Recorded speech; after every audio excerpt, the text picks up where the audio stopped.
Yeah, my little color guy, he's a 10-year-old. He's a legend in Oklahoma. Is he really? Yeah, I mean, he's really good on the broadcast Really? for 10 years old. And Oh, yeah.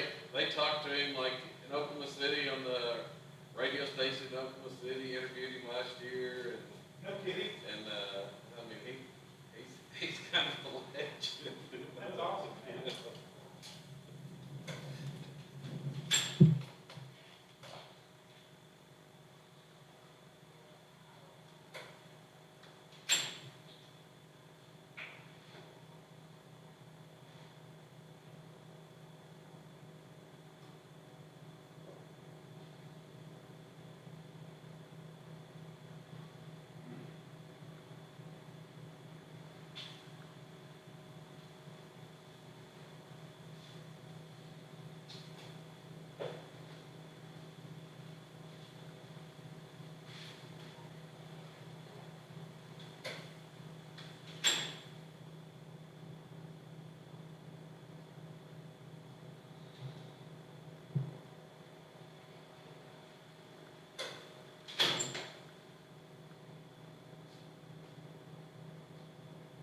What's up, Asher?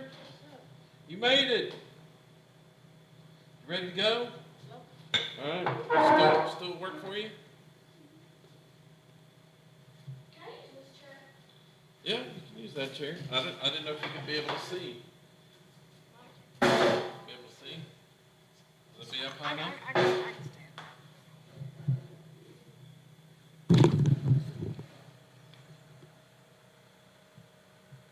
I didn't know there was a press box here. I thought we had to go like sit in the shade or something. No. Press box. It's gonna be kind of a big place without a press box. Yeah. And it would have been hot out there. At least there's a little bit of air in here.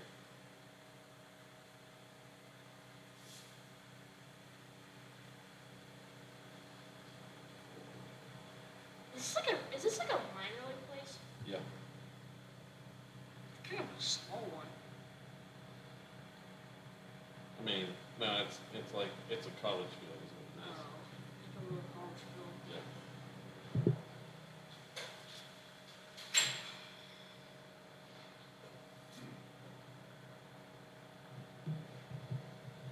You know who's home?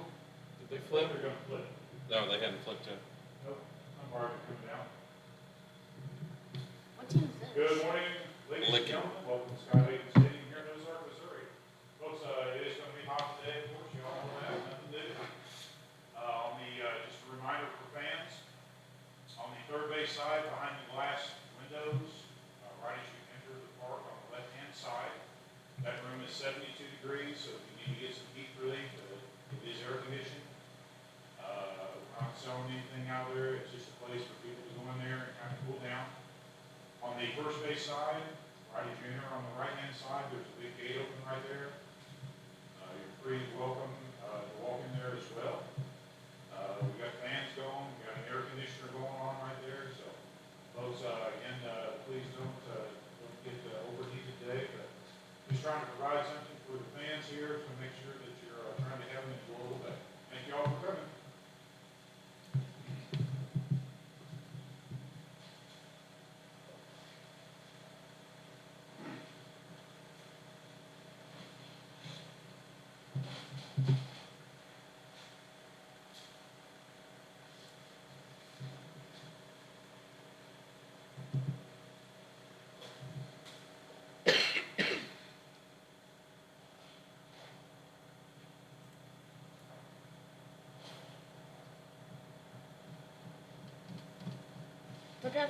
They're gonna have to change that Panthers and Willard. Cause Sal and Yeah. are Lincoln even ranked? There's no rankings yet. I mean, they won the state championship last. They won the state championship this spring. Kind of looking forward to seeing this game, actually. Yeah, both of them were. I think this will be the best game of the entire day.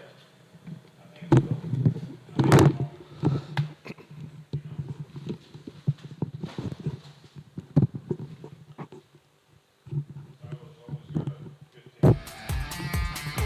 Silo Rebel Sports is live.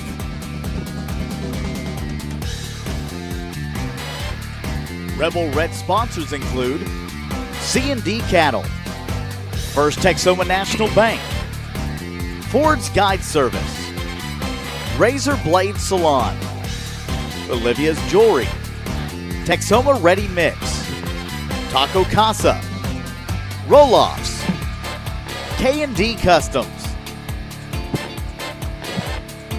Plumped Injectables and Beauty Box, Parker and Mitchell Heating and Cooling, Crossing Arrows Hot Shot, First United, Rebel Nutrition, Hot Shots Coffee, S&L Collision Center, Do it. Red River Pet Resort. Rebel Red sponsors also include All Seasons Contracting, Triple Threat Baseball Club, Texoma Pit Stop, and Real Fishing Guide Service.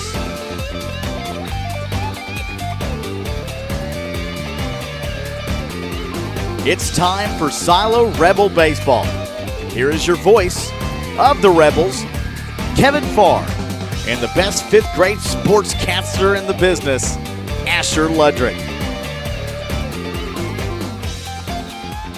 In the up, in like all the way in the. What's going on?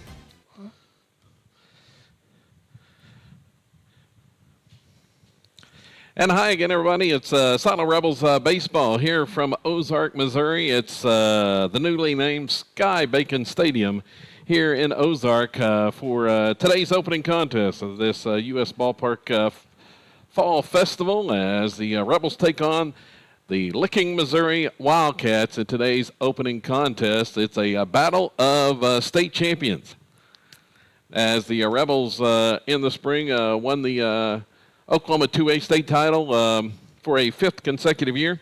And then, meanwhile, Licking in Missouri was winning the Missouri 3A state title in impressive fashion as well. So these two teams, both state champions last spring, and they'll square off here. It'll be the season opener for Licking as the Rebels come in after a big win on Tuesday over Worcester, and looking to continue their winning streak in this contest. Glad you're along with us today here on SiloRebels.tv and across the Squirtle Network. Kevin Farr along with my man Asher and on commentary as we get set for this one. Licking their last 5 years in the fall. They have put up impressive numbers, 83-24, their record last fall. 21-3 was their record last fall. One of those losses came to Silo here in this festival. And then Licking finished the spring championship season with a 27-6 record. So an impressive squad, and the Wildcats returned several players from that state championship team. So we'll see what the Rebels can do with one of the best Missouri has to offer here in this afternoon's contest. High atop the stadium here as the umpires through with the ground rules, talking to the coaches. So we're just about set. Looks like the Rebels are going to be a home team on the scoreboard for this one, and they will take the field in this to begin this contest.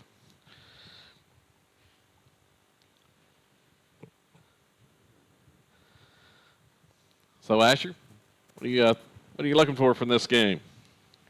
Like a good game, or like show off some hitting and some pitching. Maybe get a few strikes in there. Maybe the other team might.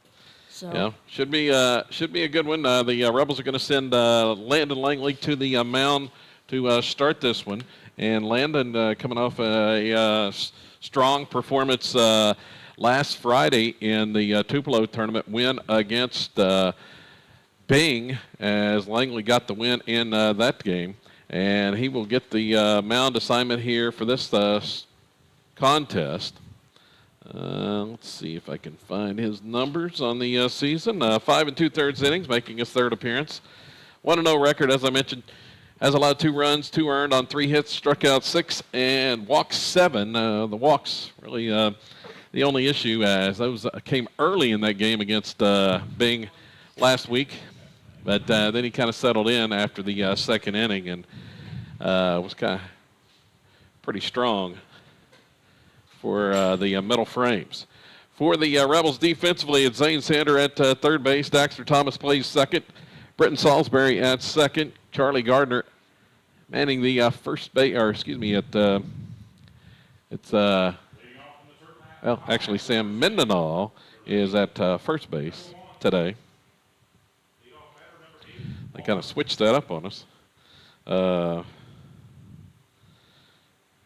Original lineup had Gardner playing at first base. Here's the first pitch, swung on and hit into center field for a base hit.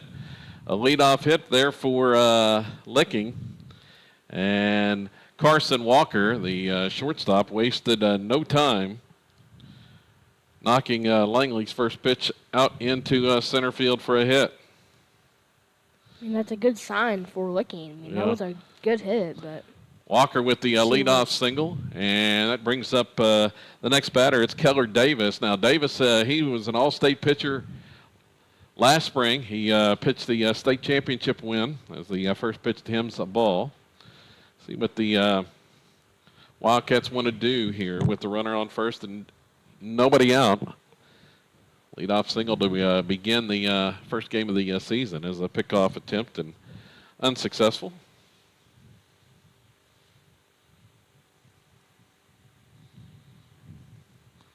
Here's the next pitch, swung on, chopper toward third and foul.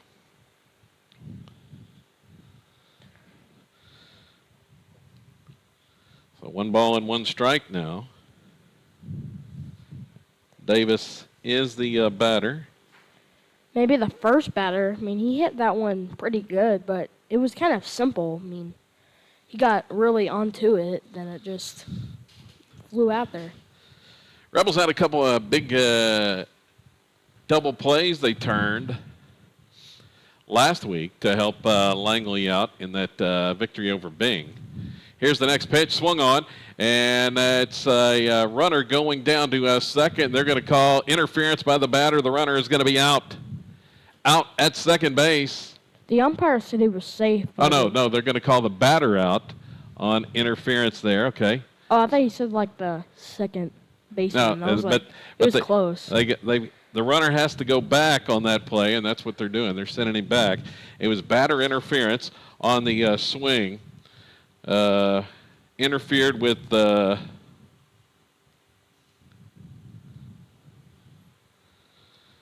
play, so he is out on that one.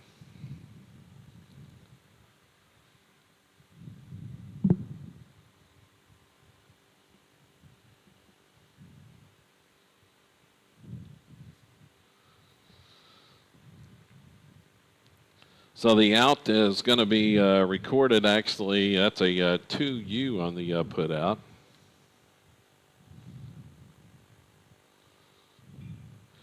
First ball swinging, and that one is lined over the head of the shortstop for a base hit. Haven't hit very bad at hitting. Yeah, Rusty Buckner with that one. And the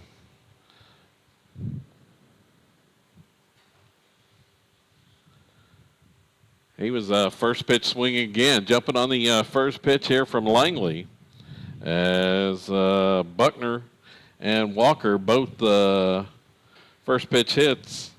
Buckner getting the starting assignment on the mound for Licking in this contest. So 2 on and 1 out. Langley checks the runner at second. Here's the pitch home, and it's in the dirt, but blocked. Silas Antle is the batter. In the outfield for the Rebels, it's Casey Spalding in left field.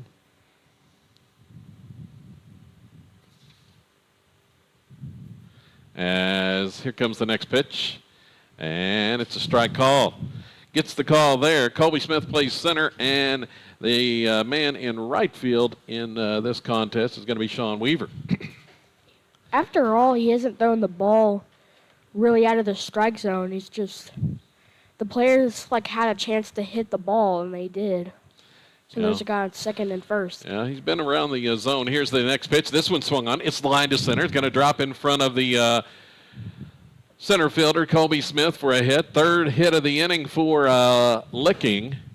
And they have them loaded with one out. Now batting number 14, Ethan Cook.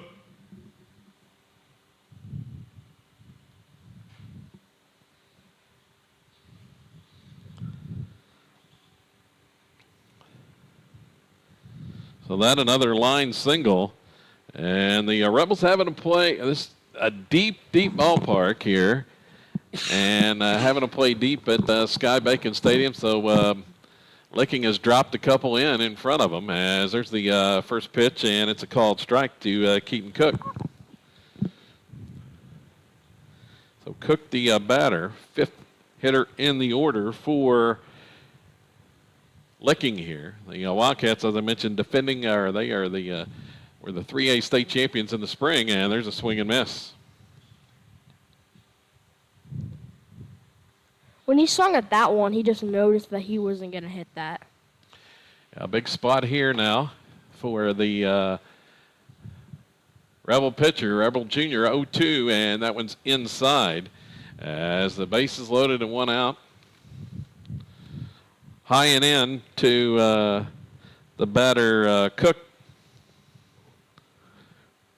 Thought I would love a double play ball right here. Here's the pitch, and it's swung on and skied. Left center field, racing out is Colby Smith. He's not going to get there. It's to the wall. That splits the gap. One run is in. Here comes the second to the plate. The throw comes in, and Licking is on the board with its fourth hit of this inning. 4 of the 5 batters have all reached base on hits against Langley here in the first, and it's the Wildcats up 2-0 here in the top of the first inning.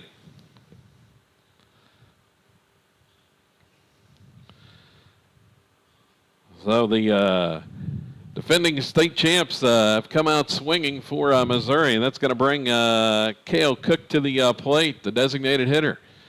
2 still in scoring position with 1 out here in the first, and this one is swung on and fouled back.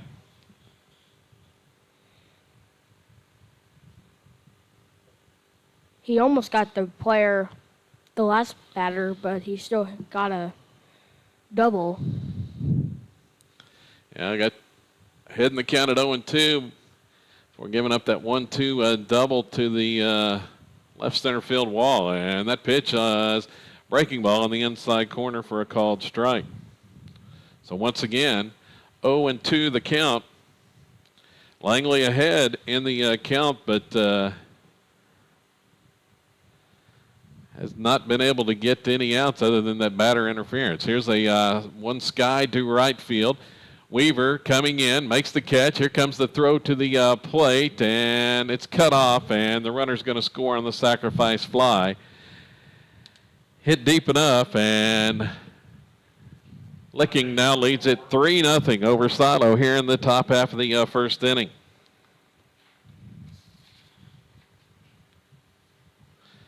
Got under it just a little bit, but it was deep enough. Cook stays at second. He's still in scoring position. And the next batter is going to be Gorman. That's Garrett Gorman as he looks at the first pitch for a ball.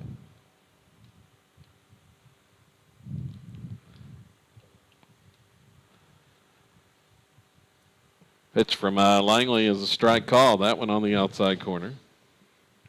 Yeah, he hasn't thrown the ball bad, but all the players just had a chance to hit it, and they just went right out there. Licking has come out swinging away as this one is fouled back. 3 sets of brothers in the lineup for Licking. Garrett Gorman and Logan Gorman is on deck. had the Cook brothers. Here's the next one from Langley. Swing and a miss. He got him and is able to get out of the inning, but not before Licking scores those 3 runs. So Langley gets the strikeout to get out of it. 3 runs on 4 hits for the Wildcats in the top of the first inning. We'll head to the bottom of inning 1. It's Licking 3 and Silo coming to bat.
So the big right-hander on the mound for Licking here. It's Rusty Buckner. He was a second-team All-State selection from last spring's championship team for the Wildcats. So we'll see what the Rebels can do against him. The season debut. The Wildcats come out with hot bats here the early going. Zane Sander will lead things off. He is the Rebels' leading hitter on the season. Batting at .571, 2 doubles, a home runs, 7 RBIs. That's second on the team. He's also scored 8 runs. That leads the squad. He'll step in to face Buckner here to start this contest. And the first pitch is upstairs for a ball.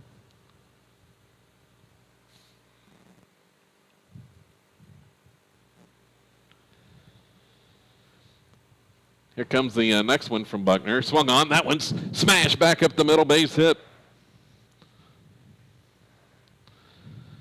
So first strike he saw, and Sander smokes that one back up the middle, hard ground single, and he has, I believe Zane's got a hit in every contest for the Rebels this fall. Hit that one pretty good, and he got right, like right in the time, and it went right through the pitcher, right through his legs, and it went into the outfield. Yeah, that one was smoked off the bat pretty well. Sean Weaver, the next batter, as the third baseman comes in. Weaver hits this one to left center field, racing over the center fielder, steps in front of the left fielder and makes the grab. That one wasn't hit bad either, but he just got a little bit too high on that one. Yeah, just a little bit under it. It held up and looked like the left fielder was going to have a play on it, but the center fielder out there, Cook, he ran in front and makes the grab. There's one out. Brings Colby Smith to the plate, and Colby watches one in the dirt. Weaver, who just hit, he's been swinging it well lately. Had a couple hits in the last game on Tuesday. Hitting at .455. Smith hitting at .308 here in the 3-hole, the senior.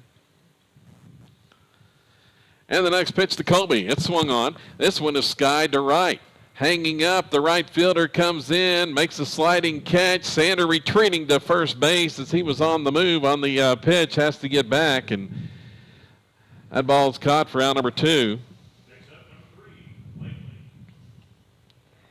haven't hit the ball very bad. I mean, the first player, Zane, he hit it pretty well, but all the other ones are just getting a little bit high.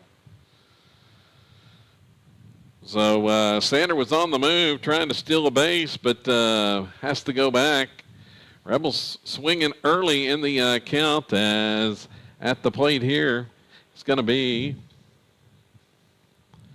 for the Rebels.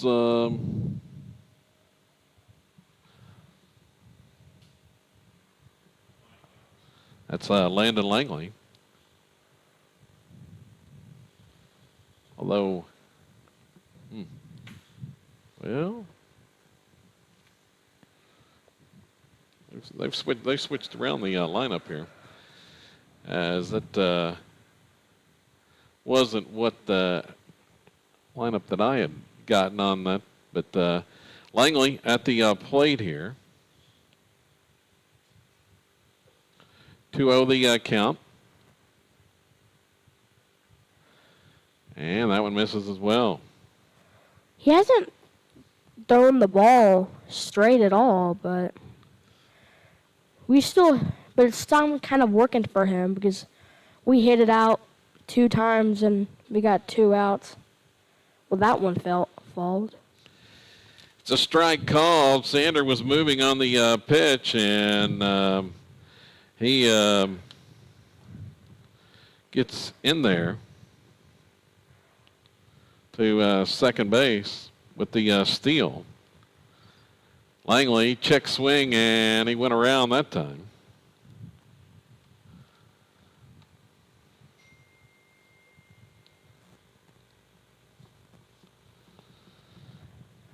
So Sander in scoring possession with 3-2 count with 2 outs on the batter. That was Sanders' 4th stolen base of the season, that last one.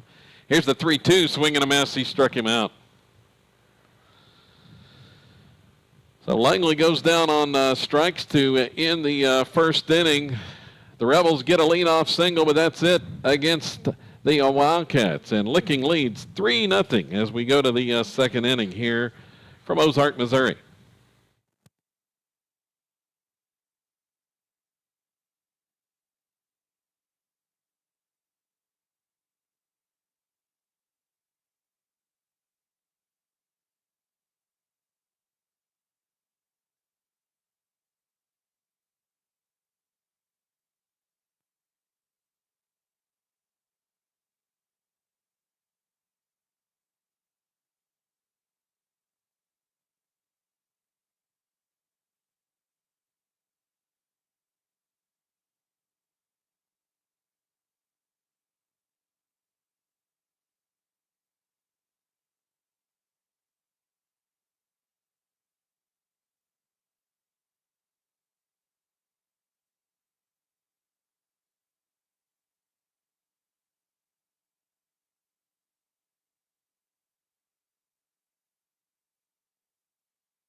So Logan Gorman, the batter, he watched the first pitch for a ball, and there's ball 2. Langley back out there on the mound. Mentioned the game, his last start on Friday took him a couple innings to settle in. This one's popped up, shallow center field. Coming in is Smith, looks at the second baseman. Going out is Salisbury. Well, they both looked at one another, and at the last second, Colby comes up and makes the grab. A little bit dangerous right there.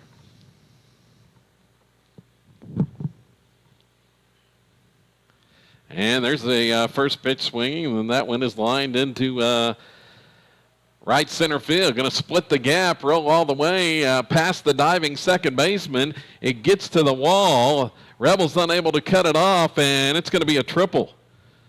A triple for the 9-hole, Cannon Buckner. Next up, number 8, Carson Walker. So maybe some miscommunication out there in the outfield on that one. Or Smith had a long way to go. He's playing toward the gap.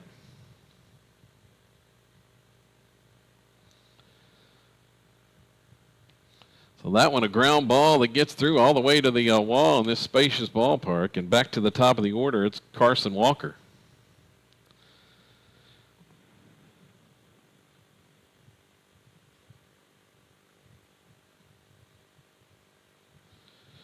A ground ball goes for a triple as there's the pitch as a strike called to Walker.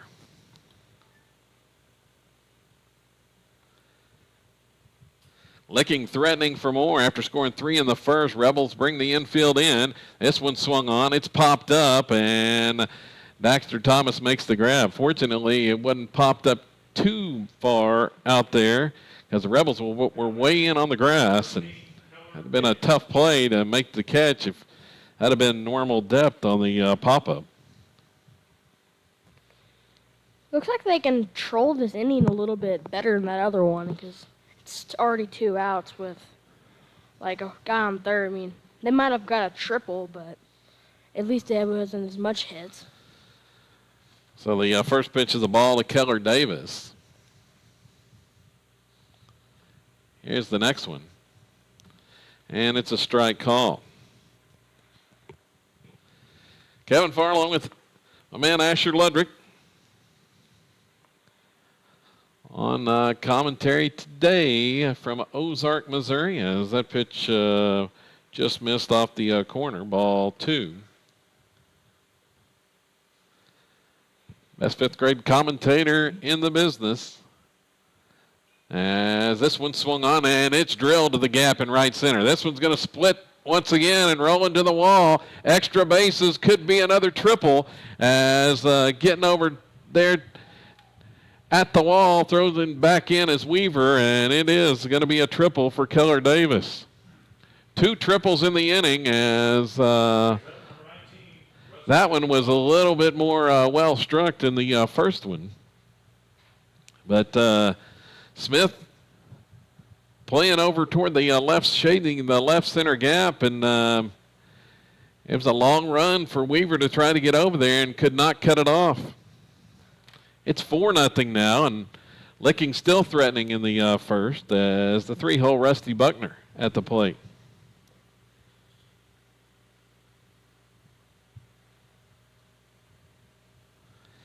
Here's the next pitch. It's a strike call.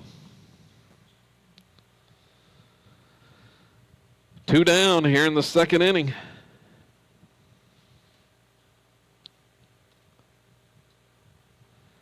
Next pitch from Langley. It swung on, and it's drilled through the whole base hit into left. Another Licking run is in. It's 5-0 Wildcats.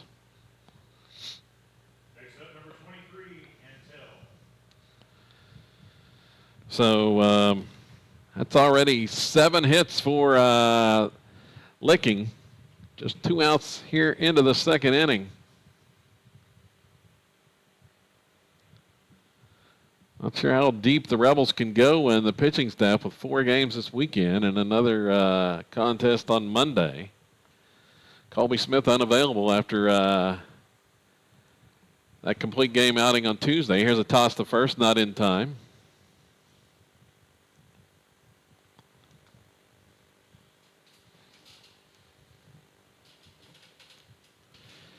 And another toss over, and well, the throw beat him, but it was a little bit low. Mendenhall at first base had to scoop that one out.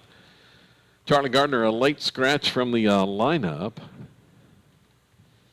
for the Rebels here today as that pitch missed low and away. 2-0. Silas Antle, the batter. Langley checks the runner. And the pitch from the right-hander swung on, ground ball left side. Backhand stop by Thomas. He'll go to second for the force, and that'll be the inning.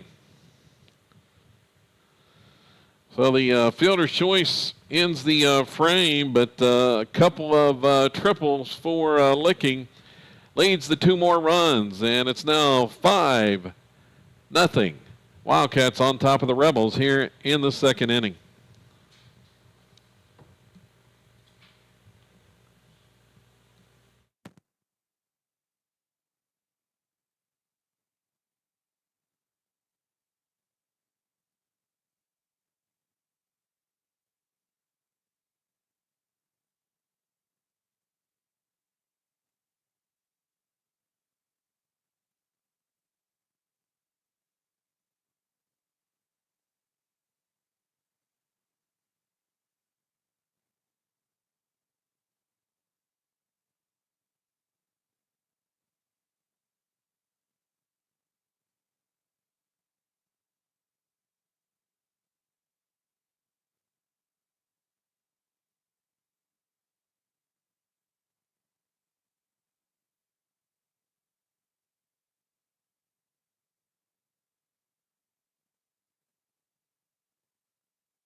Here we go. The bottom of the second inning. It's Sam Mendenhall at the plate, and he'll watch the first pitch. A little bit low for a ball. Sam on the season batting at .294. He's got a double, 5 RBIs. 4 runs scored, and he takes a strike there. Yes.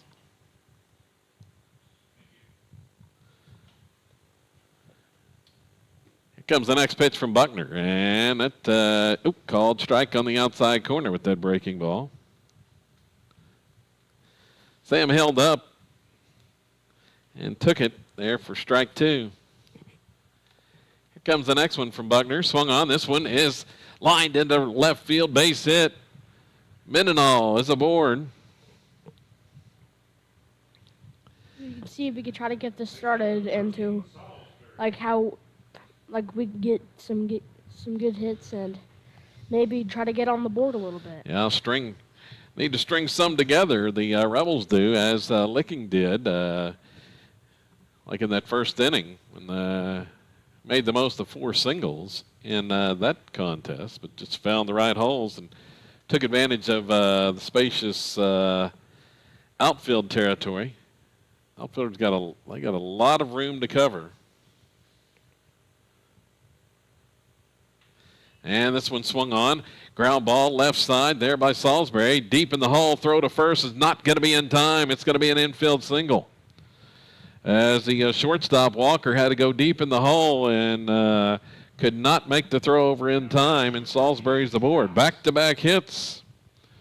So the Rebels have something working here, Asher, with 2 on and nobody out. Yeah, we could see what Jared House got. I mean, they hit pretty good, but so far, but they just hit him really out there. And we'll see. Got really under it. Nobody out with House, and he squares and pulls back and takes the strike called.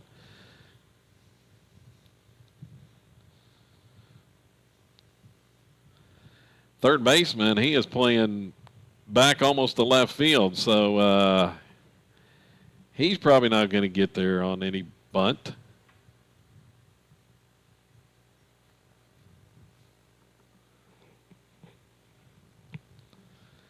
0-1 the count. Buckner checks second. Mendenhall leads away. It's bunted, and that pitch was inside and bunted foul. Well, probably should have let that one go, but as it came inside, and it's bunted foul. 0-2 the count here on Jared House.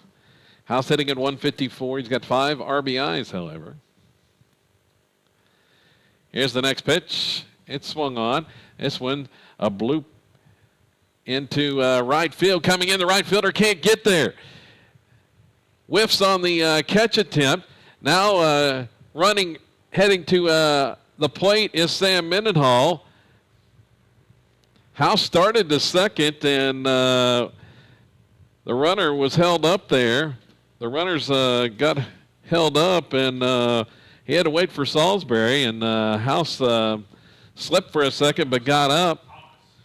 But that blooper into right field looked like Gorman had a play on it, but just whiffed on the catch, and the Rebels have a run in. First run, 2 in scoring position for Daxter Thomas. And he will watch the first one upstairs for a ball. Daxter hitting at .333, just 1 for 3 on the season, however. No RBIs. He got a chance for his first ribbies of the year.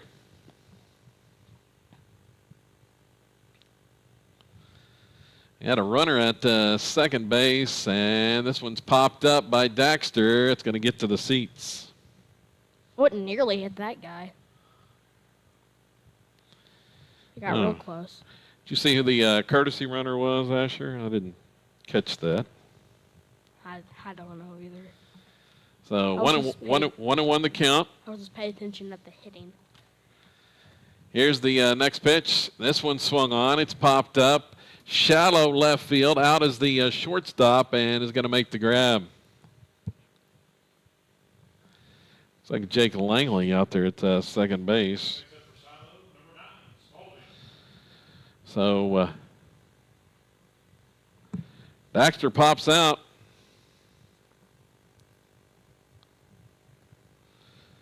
Runners have to stay put.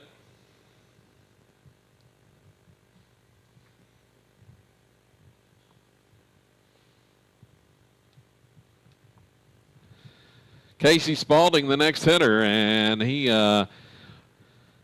watches one outside for a ball. Spalding had been off to a rough start thus far. 111 the average. He swings and misses. Has an RBI, 3 runs scored, and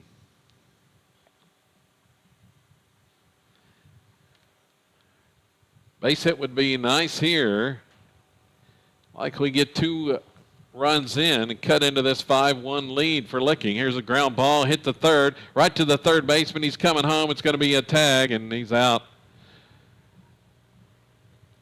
Salisbury was moving on contact, and that ground ball was hit right to the third baseman, Buckner. So a fielder's choice at the plate, the out recorded. Buckner to McCoy. Runners will be at the corners now with 2 outs. Back to the top of the order, and Zane Sander. Zane had hit his first time up. One of the 3 in the game thus far for the Rebels. Here's the pitch, high for a ball. Runner goes to second. The throw goes to third. It's not going to be in time as Jake Langley dives back in. Spalding get the steal. So Sanders got 2 in scoring position now. Zane can come through again as he watches that one off speed for a ball. They're trying not to let him get a hit because he's hit a single pretty hard up the middle. Sander, Rebels leading hitter, as he swings on this one. It's stroked to center field, going to drop in front of the center fielder for a base hit. 1 run is in. Here comes Spalding to the plate with the second, and Zane Sander with the 2-run single, and the Rebels cut the lead to 5-3. Second hit of the game for Sander as he lines that one and drops it in front of the center fielder Cook.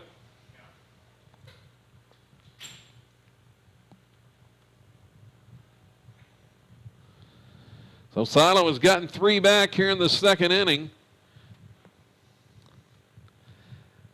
Brings Weaver to the plate. Sanders running on the first pitch, and he's safe with another stolen base. Now batting number Weaver watched that pitch low. Zane's got his second steal of the game.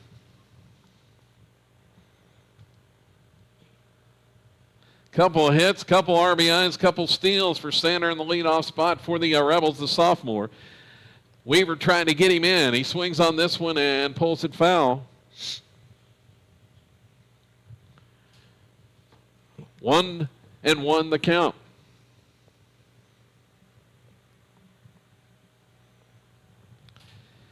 Sun-splashed morning here in Ozark, Missouri. Buckner checks the runner at second, and that pitch low and inside.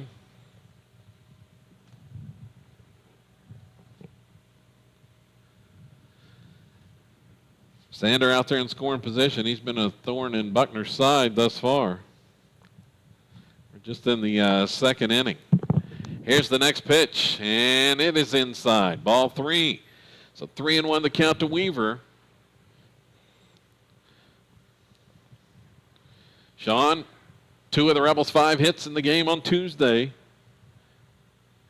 3 RBIs on the season. Swings on this one. Ground ball hit to third.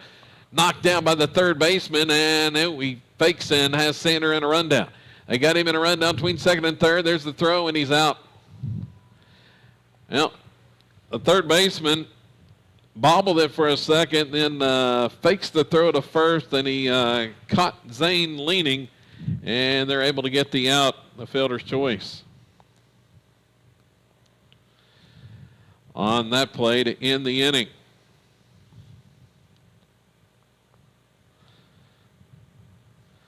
So for the Rebels in the second inning, they answered with 3 runs in the frame on 3 hits.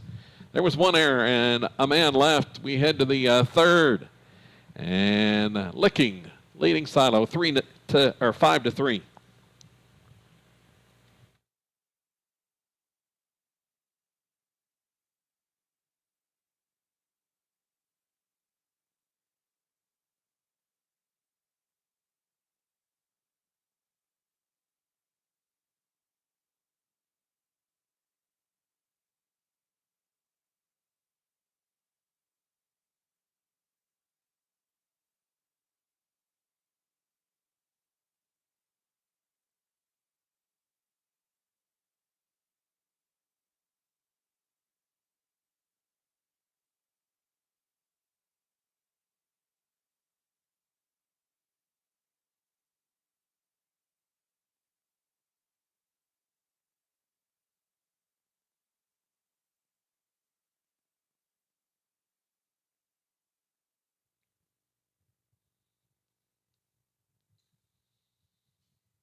Here we go to the third inning here from Sky Bacon Stadium in Ozark, Missouri. Glad you're along with us this morning. Kevin Farr along with my man Asher Ludwig, AsherLudwigSports.com, and Landon Langley back out there, and his first pitch is a ball to Cook, the 5-hole, Keaton Cook, and swing and a miss. Well, this is where Langley turned it on in the contest on back on Tuesday.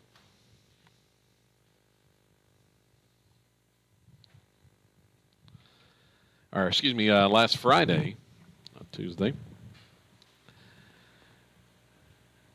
And at that point, he retired like 8 Pirates in a row against Bing. This pitch swung on, and it is hit deep to left, and it's out of here. That ball was smashed off the bat here at spacious Sky Bacon Stadium and off the massive wall out there in left field. That ball is gone. In the few years we've been broadcasting here, I've not seen too many balls actually leave the ballpark, but that one did off the bat of Keaton Cook. It's now 6-3. That was a smash. Next batter is Cale Cook, and watches the ball. Here's the ground ball hit left side. Charging in is Daxter. Throws the first and in time gets the out. There's one gone. Now batting number 4, Garrett. Slowly hit ground ball on that one.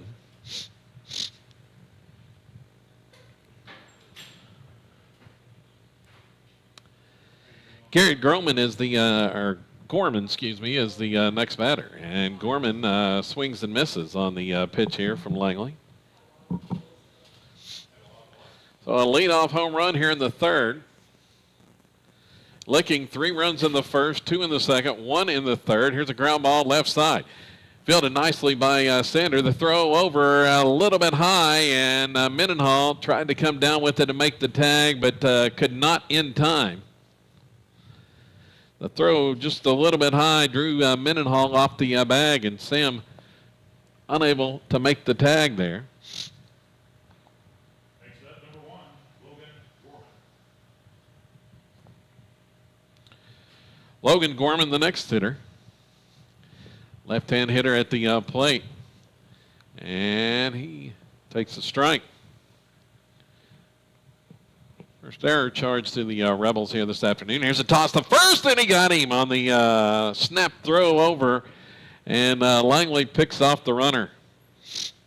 Salo got a play there. I mean, they had a couple of good plays. Well, Langley's had a couple of pretty good pickoff tosses, but the snap throws, quick throws over there, but the toss was a little bit low, and Mendenhall unable to make the tag, but that one right there, and Gorman is picked off. Here's a swing and a foul off the left side. That's going to be out of play. 2 down.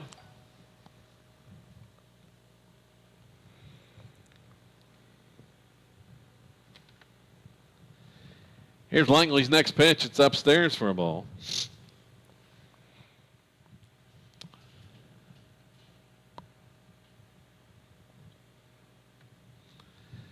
The 2-2, and it's a breaking ball called strike 3. The Rebels get out of the inning on the strikeout. So held Licking to 1 run that inning. That came on the leadoff home run by Keaton Cook. Silo down 6-3 now as we go to the bottom of 3 from Ozark, Missouri.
Heading to the bottom of 3 now as got some activity headed to the Rebel bullpen.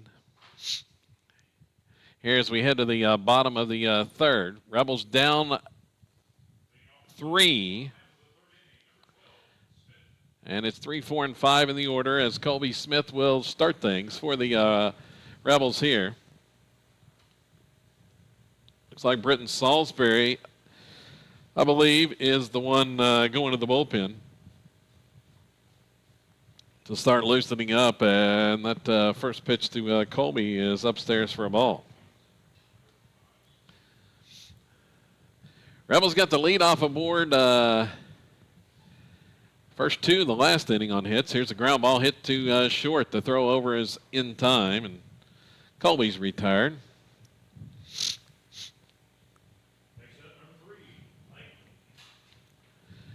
Brings Landon Langley to the plate.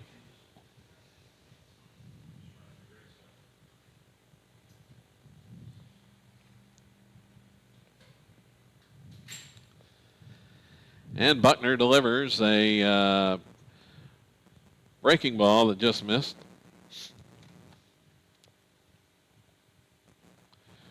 Langley went down on strikes his first time up, and he watches that one high, 2-0. Langley came into today's action hitting at .467 for the year. A couple doubles, a home run, 5 RBIs, and that one misses outside as well. It's 3-0. Take probably on here. What do you think, Asher? Yeah. On 3-0. He doesn't want to swing. Like that one. Yep. Up and in. Drew. He doesn't control that player very good, Langley. So Langley draws the walk. Sam Mendenhall at the plate. Sam had the hit to start the last inning when the Rebels scored the 3. Watches the ball.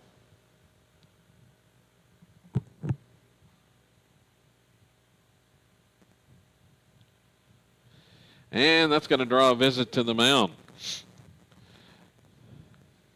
Licking calls time. Going to have a conference on the mound here. Mendenhall had a line single to left his last time up. So the Licking coach out there after 5 straight out of the strike zone by Buckner.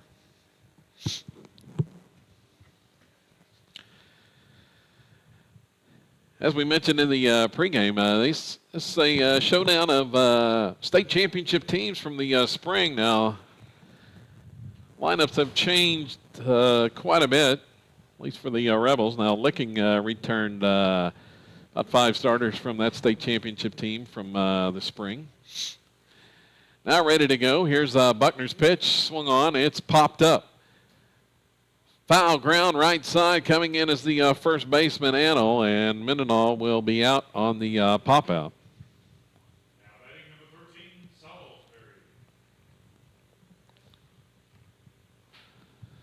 Salisbury. So Sam pops out. Second out of the inning. Brenton Salisbury to the plate. He had to rush back down from the bullpen to bat here. And the runner starting to go, and Langley nearly took off a little bit too soon. The steal was on. Buckner stepped off. And now Langley, he's going to run. There's a throw to first, and not in time as diving back in is Langley. Langley's leaning to go.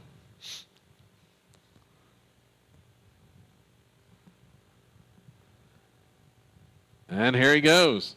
Pitch swung on, ground ball, left side, bounces past the third baseman into the corner. Here comes Langley around third. He'll score all the way from first as he was running on the pitch. A double by Salisbury down into the left field corner. That, I think, I don't know if that caught part of the third baseman or not, but that ball was smoked down the left side, wasn't it, Asher?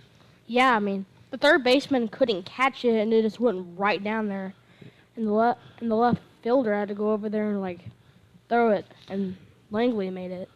Now, the third baseman tried a backhand stop. I think it may have deflected off of him. As the next batter is Jared House. The Rebels have answered back, have gotten that run back to cut the lead back to now 6-4.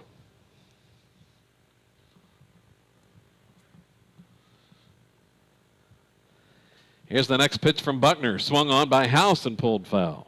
That one was hit pretty well, but it just wasn't just fouled. Like, if that one just turned a little bit, that would have probably been like a double or something. Yeah, just a little bit out in front. And runner at second is Salisbury. Rebels have cut it back to 2. Here's the pitch. Swung on, chopper back toward the middle. Backhand stop by the second baseman. He'll throw in time to get Jarrett for the third out of this inning. Sato answers back and gets a run after the Salisbury RBI double. So after 3 innings of play, it's now Licking 6 and Silo 4 when we come back here on SiloRebels.tv.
So we got a new pitcher for Silo.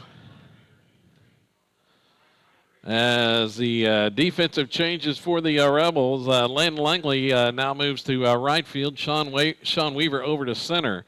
Colby Smith to second base. And the new pitcher for the Rebels is Britton Salisbury. Salisbury making his third appearance, his first in relief, has a 2-0 record. 5 innings pitched, no runs allowed, 2 hits. He struck out 2 hits allowed, struck out 7, and walked 1.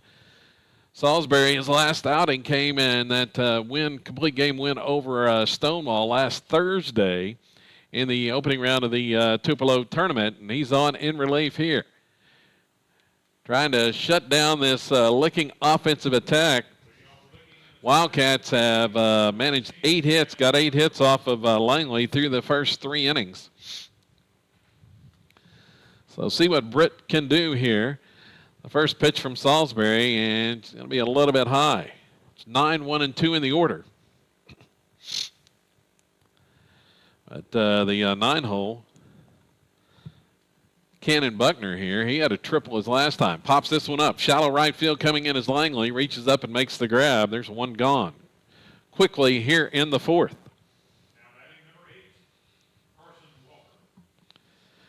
Well, so far this season, that's what Salisbury has done. He has been pretty efficient and with 7 strikeouts and just 1 walk. And he gets the quick pop up here. Now back to the top of the order for the Wildcats, and it's Carson Walker.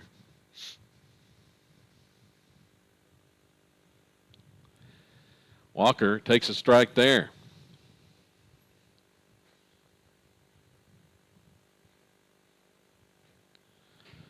Walker 1 for 2 thus far. Watches that one high.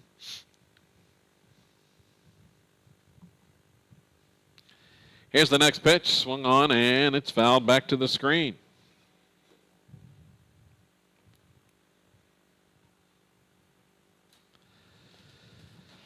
Two the count. Playing on the turf here at Sky Bacon Stadium. It was definitely warm down there before the game started, and not going to get any cooler today, Asher. As that one misses high. Here's the payoff pitch, and it swung on and popped up. Popped up on the infield. Salisbury's calling everybody off, and he makes the grab. There's 2 gone. Looks like Silo has been controlling this inning in about not any hits. Well, Salisbury has gotten ahead of the first 2 hitters here, and 2 quick outs. Keller Davis, the All-Stater, at the plate now for Licking. And the first pitch to him from Salisbury is a strike call. So once again, Britton delivers the strike. Here comes the next one, and it's outside. Rebels 1 out away from throwing up their first 0 defensively of the contest. Salisbury's pitch swung on. This one is lofted into left field. Back a couple of steps is Spalding and makes the grab.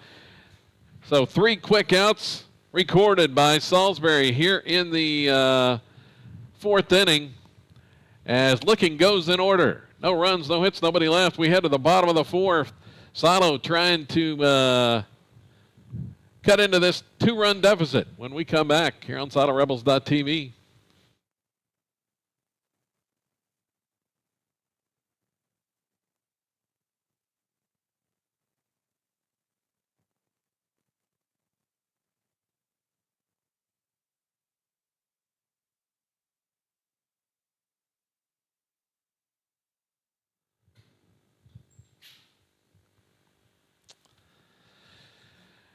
Let's see, the final numbers in the pitching category for Langley. He got the start, worked the first 3 innings on the mound. And he allowed those 6 runs on 8 hits, struck out 2, and did not walk a batter in those 3 innings pitched. But Salisbury now the pitcher of record for the Rebels. And let's see here in the bottom of the 4th, they'll send up 8, 9, and 1 in the order. See if they can get a couple of base runners with the red-hot Zane Sander coming up this inning.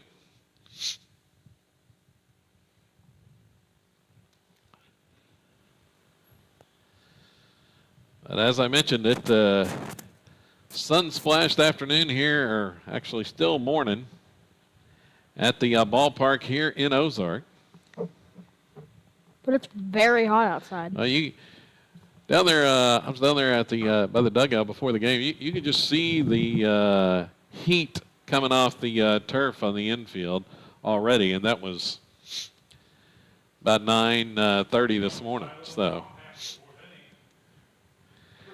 high temperature expected to be about 100 here in Ozark today. Now it's not supposed to be quite as hot tomorrow. That's some cloud cover moving in tomorrow, according to the forecast. So may not be quite as hot as Daxter Thomas, the batter, watches the first pitch for a ball. Daxter grounded out his first time up. He squares, and he will take a strike.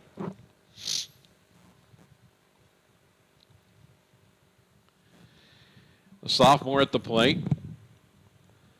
Wildcat third baseman playing in on the edge of the grass, and a swing and a miss.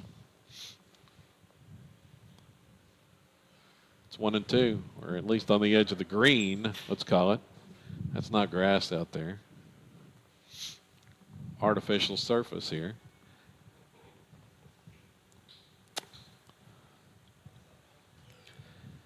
Buckner ready to go with the pitch swung on. This one is skied to right field, shallow right field. Out as the second baseman reaches out and can't make the catch. It's going to drop in for a hit. Davis racing out. Gorman, the right fielder, probably should have called him off, but did not. And Davis reached out and couldn't make the grab. It drops in. A leadoff single on the blooper by Daxter Thomas.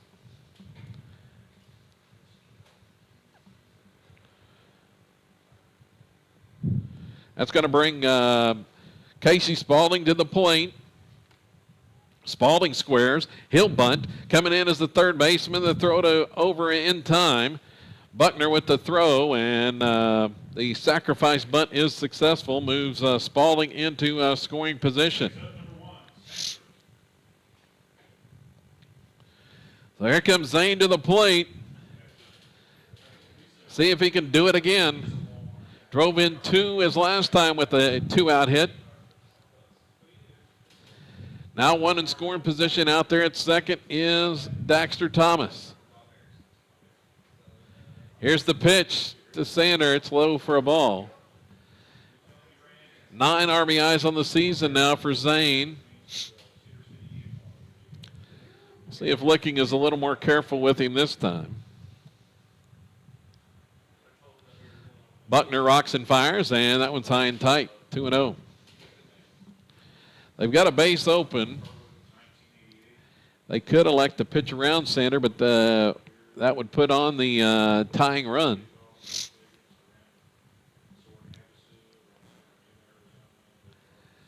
2-0 delivery from Buckner, and that's going to be a strike called as Zane was taking all the way. Caught the inside corner.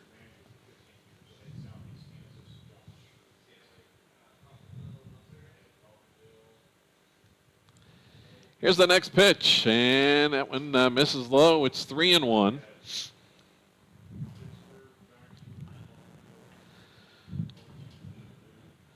Weaver on deck, and then Smith for the Rebels. Now Buckner's going to step off and reset here.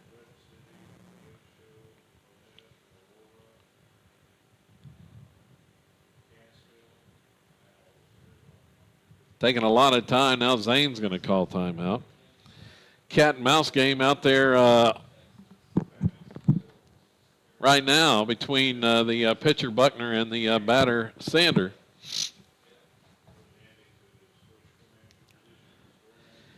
Now he comes set, ready to go. Here comes the 3-1 pitch, and it's inside, ball 4.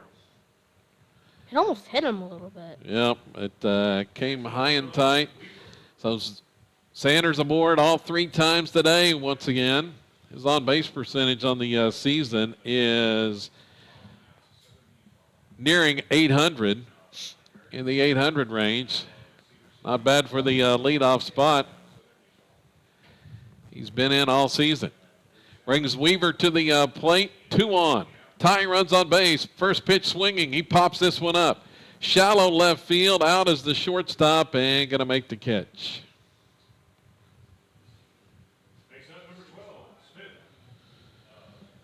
So Weaver pops out. Walker with the grab. Second out, and it's going to be up to Colby Smith to the plate.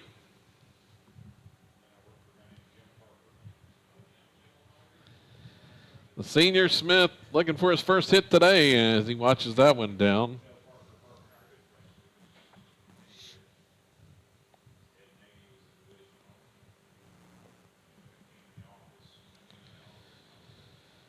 If Colby can come through right here. And the pitch swung on, chopper, and snagged on a leap by the pitcher. Buckner's going to toss the first, and that's the inning. So the Rebels go scoreless in the 4th inning. And leave the tying runs on base in the 4th. No runs, 1 hit, 2 left.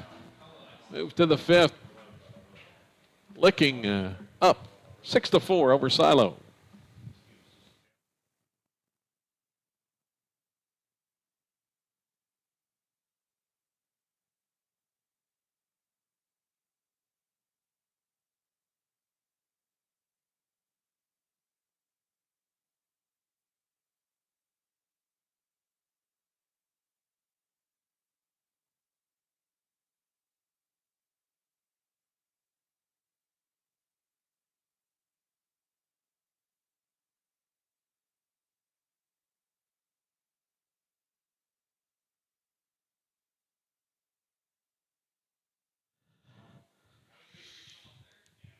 So the Rebels had their chance that inning with got the tying runs on with just 1 out, but couldn't get them across.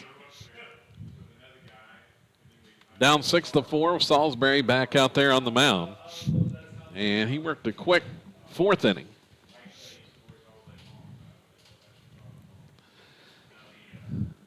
See if Britton can hold them, keep them at 6 here in the 5th. As it's the heart of the Wildcat order. Rusty Buckner at the plate, the pitcher. He swings on the first one, skies it towards center. Coming in is Weaver a couple of steps and makes the grab.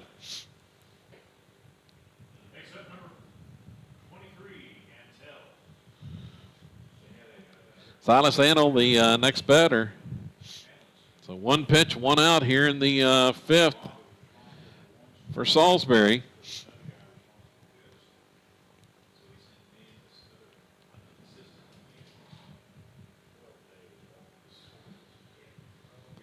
Pitch to Antle and just misses inside.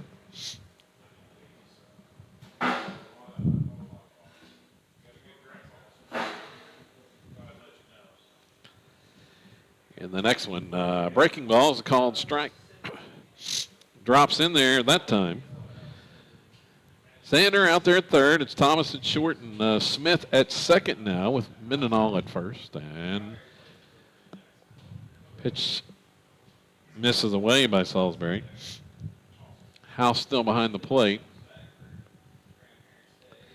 And the breaking ball, couldn't get him to chase that time. It's 3-1. Britton doesn't normally walk a whole lot, but he's behind in the count at 3-1, and that one's high.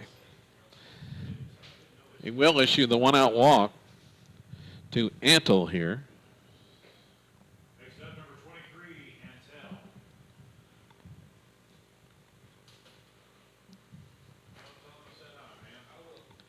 It's Keaton Cook at the plate.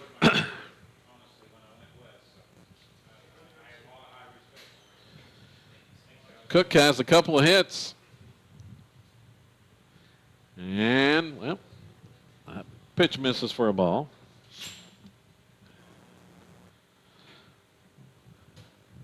And the next one, swing and a miss.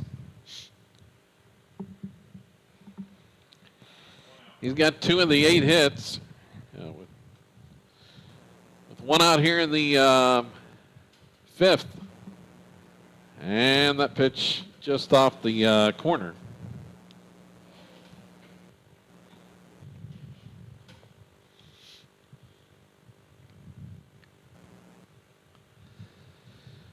Salisbury delivers a breaking ball, stays just high.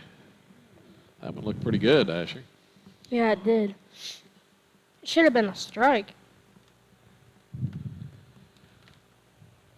This one a swing and a miss. They definitely have Cook played to pull as Weaver is definitely shaded over toward the left center gap. One to right center is going to go all the way to the wall again. And there's strike 3 called. As that time Cook goes down looking.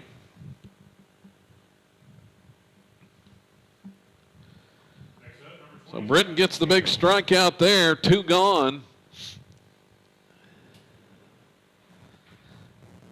And the next Cook is at the plate. This time it's Cale Cook, and he watches one outside for a ball.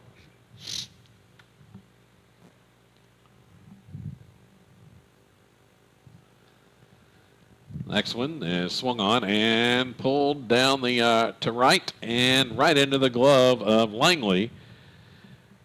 As he lines out the Langley to end the inning. So once again, Licking goes scoreless in the 5th. No runs, no hits, a man left. On to the bottom of 5. And Silo down by 2, 6-4.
So Rusty Buckner's back out there on the mound.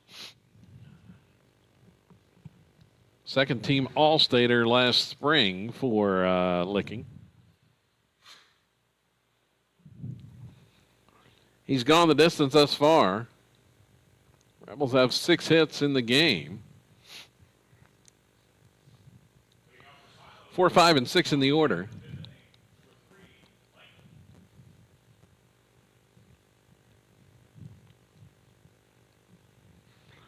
Langley trying to get this started, and he watches that one in the dirt for a ball. Now, Buckner showed some control problems in the last inning, Asher. Yeah, He threw, 5 straight balls there at one point.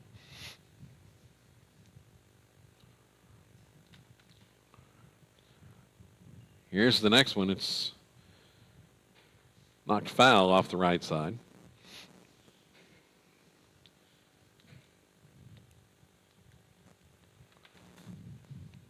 Count even to 1-1.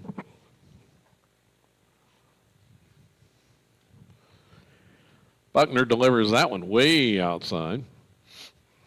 the catcher had to move over. Yeah, missed badly that time.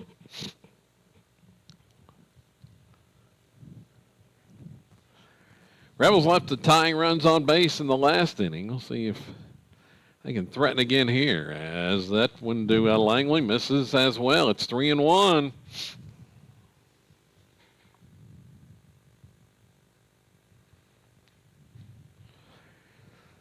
Trying to get the lead off a board. Swung on, ground ball, left side, base hit through the hole. We were about to get walked, but a hit. Yep. Drove that one past the diving shortstop, deep in the hole, or the diving third baseman, deep in the hole for a hit, and Mendenhall to the plate. Sam with a hit today. That was Langley's first hit. Landing a threat to run on the base pass. And Licking knows it. There's a pickoff try by Buckner. Not in time. Langley was threatening to run the last time. Nearly got picked off, but they made it back. Here he goes, headed to second. First pitch, and it misses for a ball, and Langley's in with the stolen base. I think it was a strike called? Strike. Okay. Called that one a strike to Mendenhall. Langley off and running on the first pitch. He has not wasted any time wanting to move on the base pass. Just a good sign for the Rebels. There's a guy on second. Yeah, nobody out. And that check swing off the bat of Sam to the backstop. He's behind in the count at 0-2.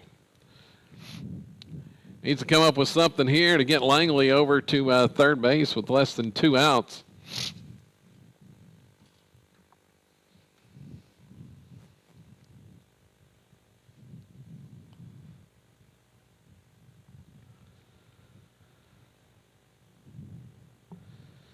Mendenhall, the sophomore, at the plate. Langley leads the way. The pitch inside and low.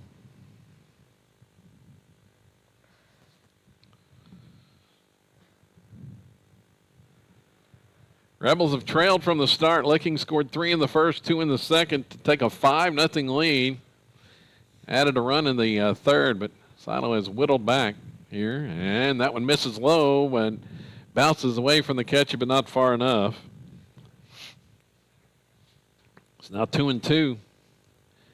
I think it, fortunately for the Wildcats there, I think that one hit the umpire and kept from going to the backstop.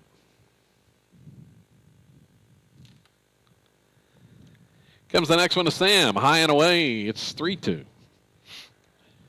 He hasn't thrown the ball very straight. I mean, maybe the first 2 pitches were fouled and one was a strike, but Now, this is the first game of the season. Buckner, he is over 70 pitches, may be tiring a bit, and watches that one upstairs for ball 4. Missed on the payoff pitch. There's activity in the Licking bullpen. Rebels have put the tying runs on base again here to start the 5th with Britton Salisbury. Chance to help his cause here at the plate. It'd be really nice if it was a double or any type of hit. The senior at the plate. Here comes another Langley out there to run. Landon's on second. Jake's headed to first. The pinch run for Mendenhall. Rebels got speed on the base paths now with the Langley brothers out there and Salisbury at the plate. Salisbury, a couple hits today. He had a double. Remember that last inning, he had that RBI double off the third baseman that ricocheted down into the left field corner.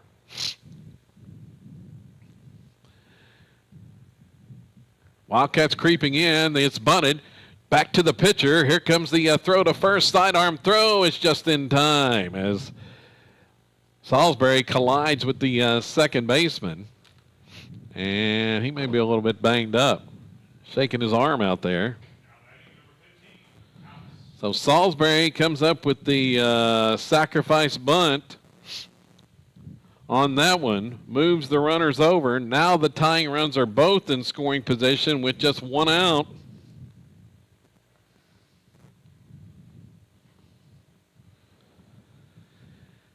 Jared House to the plate.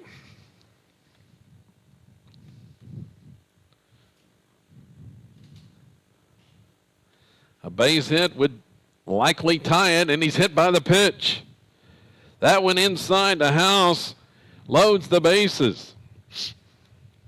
Jarrett's hit by the pitch. We're going to have a runner for House now. Going to be a courtesy runner, and Gabe Hernandez headed out to run for Jarrett House. So the Rebels have the tying and go-ahead run on base with just one out here. Threatening to tie or take the lead. It's going to take the bottom of the order to come through.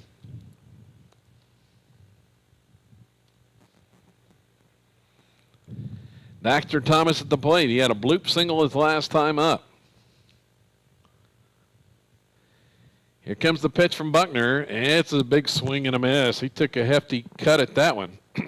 Came up empty.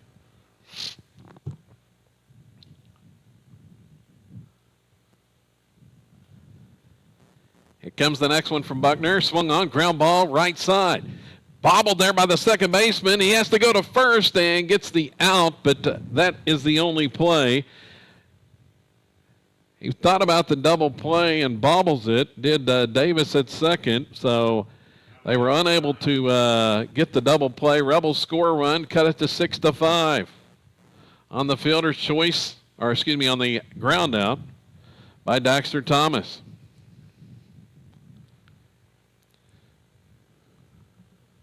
Langley scores on the play, and here's the first pitch, and it hits Salisbury. Salisbury's hit by the pitch, and here comes Zane Sander to the plate. And the bases are loaded for him. They're loaded for Sander, who has reached all 3 times today. They don't want to be in this situation right now. Well, Zane had a 2-run single with 2 outs back in the second inning. He's up with the bases loaded and 2 outs here in the 5th. A chance to tie or give the Rebels the lead. Here's the pitch to Sander, and it's a breaking ball for a strike called on the inside corner. They're still sticking with Buckner, their second-team All-Stater on the mound.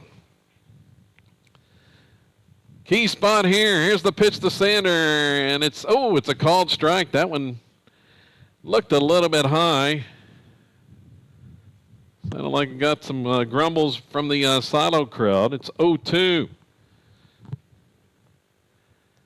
The next delivery, it's high and away.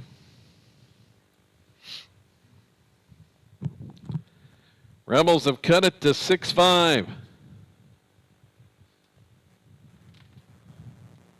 Buckner working out of the windup. Here's the pitch, and they call him out on strikes there on the breaking ball, and Zane goes down looking there to end the inning.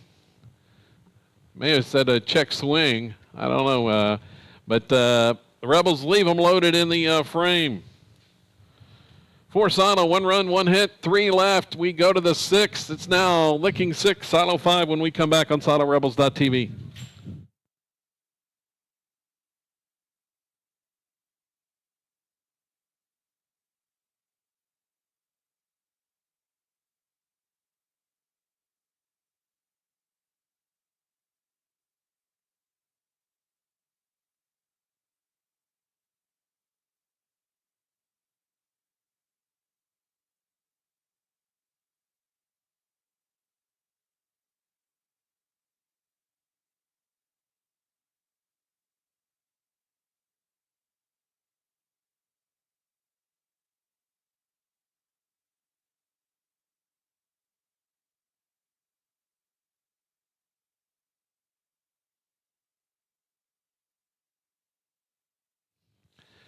So Buckner got the strikeout to leave the Rebels with the bases loaded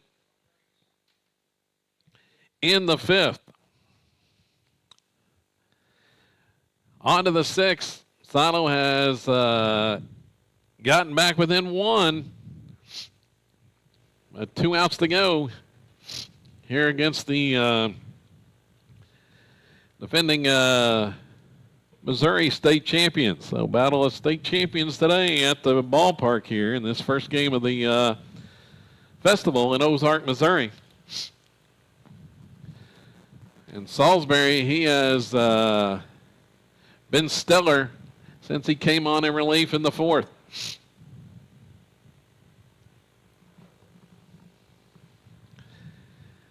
Assistant Jamie Hastings still out there talking to the umpire about that strikeout to end the last inning. Leading off for Licking, number 4, Garrett Gorman. Hey, this is Jeff Hunter. This is Jeff with SW Baseball. So Garrett Gorman to lead things off. It's 7, 8, 9 in the batting order for Licking, and he watches that one up and in. Had to duck out of the way of that pitch. I had 10 cases of water. Okay, we'll be all right. I've sold 4 cases in the last hour and a half. Salisbury, 25 pitches thus far, and it's a strike call. Special delivery with another 10 cases. I'd like to get 10 cases. Here's the next one, and just missed off the corner that time by Britt. After all, that one wasn't a really bad pitch at all. Well, looked pretty good, and that one, well, that one misses outside as well. 3-1. Excuse me, 2-1, I guess. Scoreboard say. Here's a swing and miss. Took something off that one. It is 3-2. 3-2. Yeah. Yeah, payoff pitch coming up as that one changed it by Salisbury. Worked effectively. This one swung on. Sky to center, and Weaver's all over that one. Makes the catch for the first out. Next up, number 1, Logan Gorman. So the fly out to start the inning. Logan Gorman, the next batter. Left-hand hitter, and he will take a strike called, breaking ball.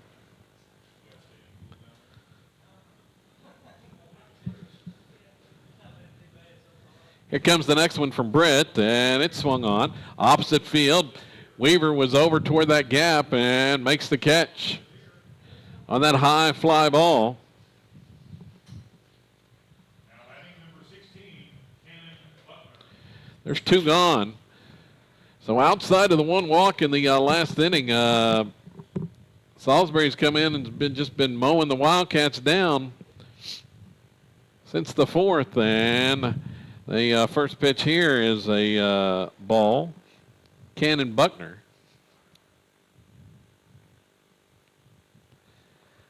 Next one, breaking ball, just missed outside. Tried to get him to chase there. Buckner's got a triple in the game. Here's a ground ball back toward the middle and gets through for a hit. Well, this one talked about him mowing him down. He gives up his first hit to the Wildcats. That one by Buckner. Buckner has his second hit of the game. As that one snuck through the middle for a base hit. Hard ground ball.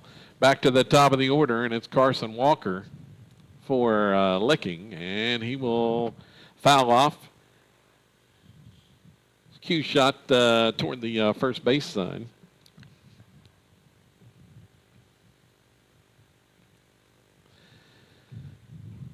Glad you're along with us today. Still morning long around the Silo, Durant areas as that pitch inside and missed. And across the Squirrel Network statewide, Kevin Farr and my man Asher Ludrick.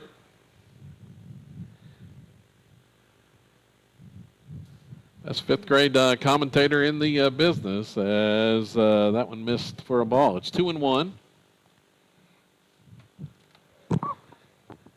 Here comes the next one from Britton, and it's a breaking ball, drops in there, strike two. Asher got his play-by-play duties make it on Wednesday, the fifth and sixth grade game. Here's a runner goes, and that pitch called strike three. Had a delaying steal on, but Salisbury gets the strikeout to end the inning and retire the Wildcats here in the sixth. For Licking, no runs ahead, a man left. We move on to the bottom of the sixth. Silo down just the run. See if they can cut it all the way back here. Looks like we may have a new pitcher for Licking as well. Tell you about him when we come back here on SiloRebels.tv.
On to the bottom of the sixth inning, a new pitcher for Licking. It's going to be Austin Stevens on the mound, coming in relief after Buckner goes 5 innings, 78 pitches. Stevens, another senior, on the mound for Licking.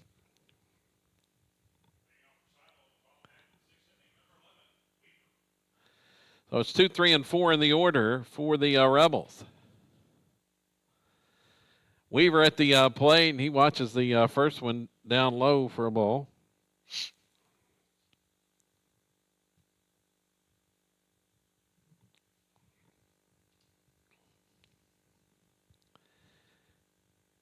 And the next one is high.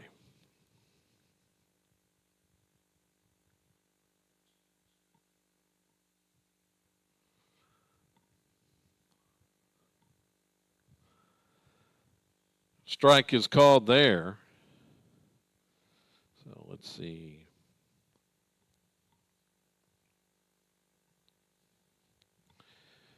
Two one the count here to Weaver, and the ground ball hit right side, slowly hit over second baseman. The throw just in time to get him. Weaver was trying to leg that one out for a hit, but just couldn't do it. As a ground out to start this sixth inning. Davis, the second baseman, throws him out. Colby Smith to the plate. Here's the pitch, and it's a breaking ball. Drops in for a strike from Stevens.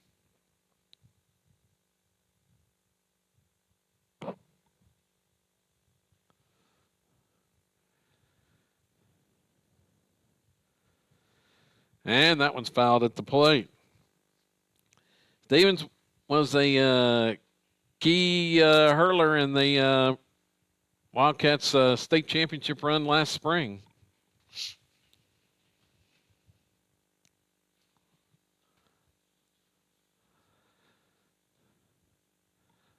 Oh, 2 count, and that one just missed to Colby.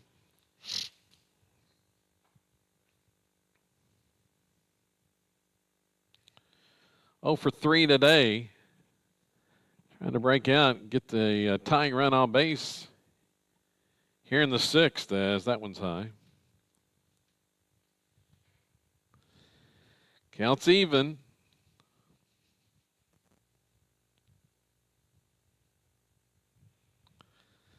Stevens rocks and fires and hits Smith. That breaking ball, I don't know if it got him in the shoulder or may have clipped the helmet, Asher. Whoops. Go ahead. Yeah, it might have. It might have hit the helmet and rolled on his shoulder and just hit him. Yeah, that was a high breaking ball that didn't break. And so Colby is aboard. Good speed on the base pass. Landon Langley at the play. We'll see if Coach Jeffcoat might put something on here, bunt and run type. Here's the pitch to Langley. Swung on ground ball left side. Shortstop has it, goes to second for 1, and the throw to first is not in time. Langley is aboard. Fielder's choice, but he was first pitch swinging, and it's the ground ball to short. There's 2 outs. Sam Mendenhall at the plate. And by now, they got to know Langley's going to be running. He's been going first pitch every time. Well, he stayed that time on the first pitch, and it was a breaking ball that missed inside to Mendenhall.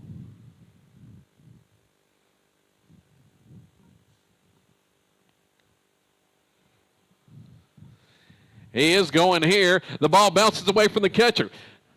Langley's at second and started for third, but he stops. Might have had a chance, but he slowed down as he got to second base, unaware that the ball was all the way at the backstop. Or he probably could have been at third base. Still had a shot there.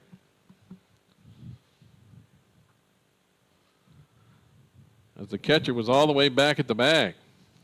2-0 the count to Mendenhall. So Sam with the runner in scoring position, that's the tying run, and a breaking ball is a strike.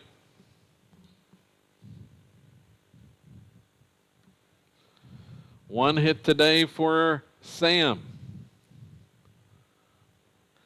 This one would be a big one right now to get home the tying run here in the 6th inning. Rebels have had chances to tie or take the lead each of the last 2 and left runners on.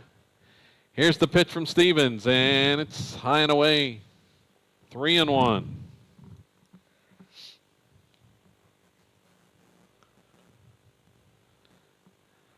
Langley outstanding speed at second.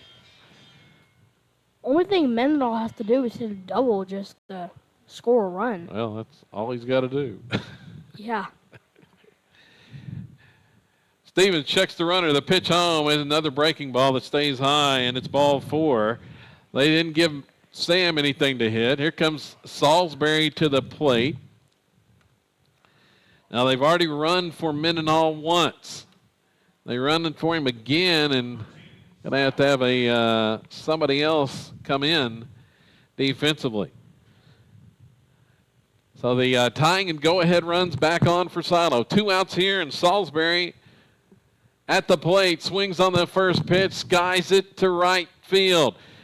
And back is the first baseman, and he stretches out and makes the grab. Over his shoulder, that was a tough play there as the first baseman back in shallow right field. I thought he lost it for a second, but He lunged out and made the catch in shallow right to end the inning and get Salisbury on the pop out.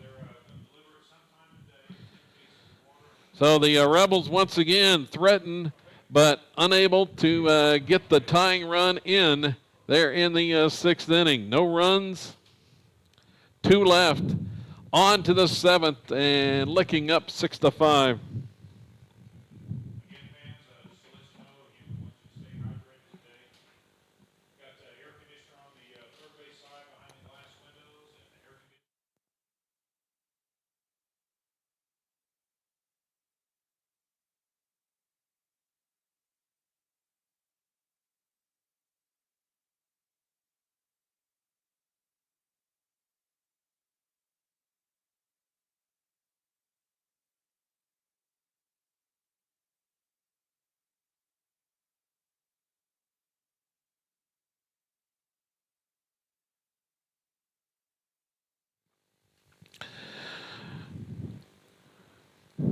So back here at Sky Bacon Stadium in Ozark, Missouri. Good crowd has made the trip up from Silo, trying to find what shade they can out there.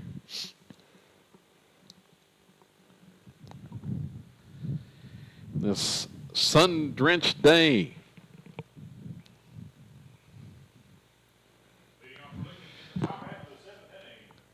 Temperature hovering in the upper 90s. I don't know if it's reached 100 yet, but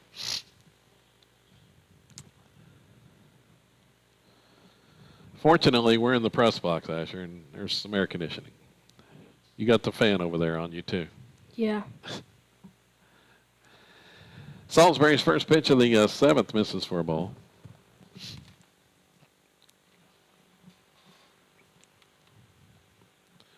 Two, 3, and 4 in the order for Licking, and there's a strike call.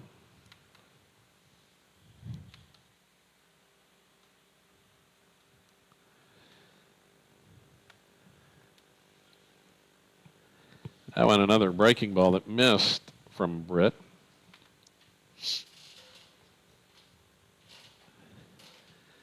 And this one, the ground ball hit left side.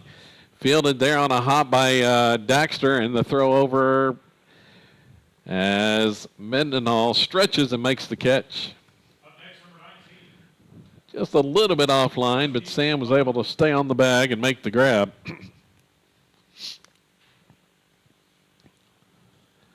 One down here to start the 7th.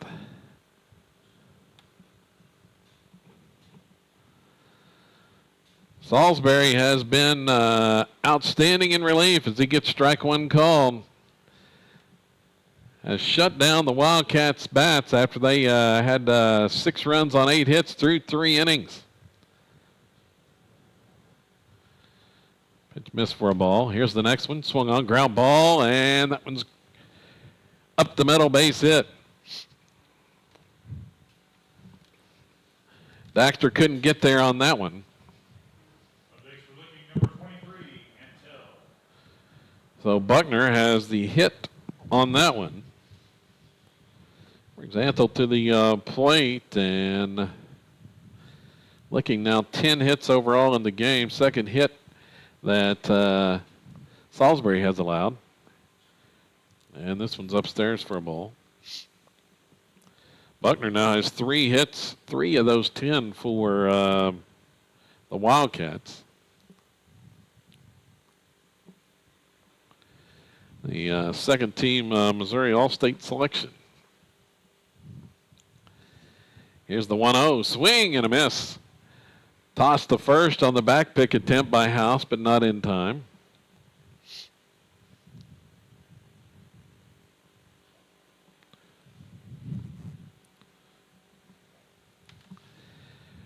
Salisbury's next one, and it's a strike call.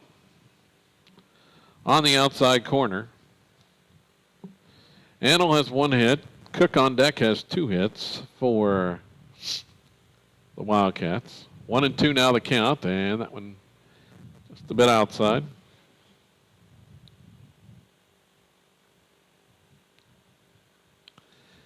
Evens it up.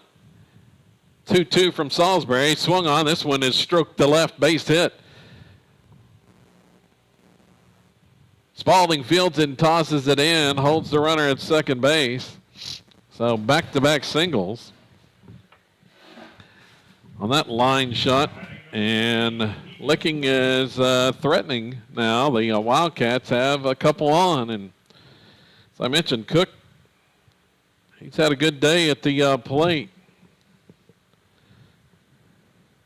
Single and he's got a double and a home run. He's the one that hit the home run.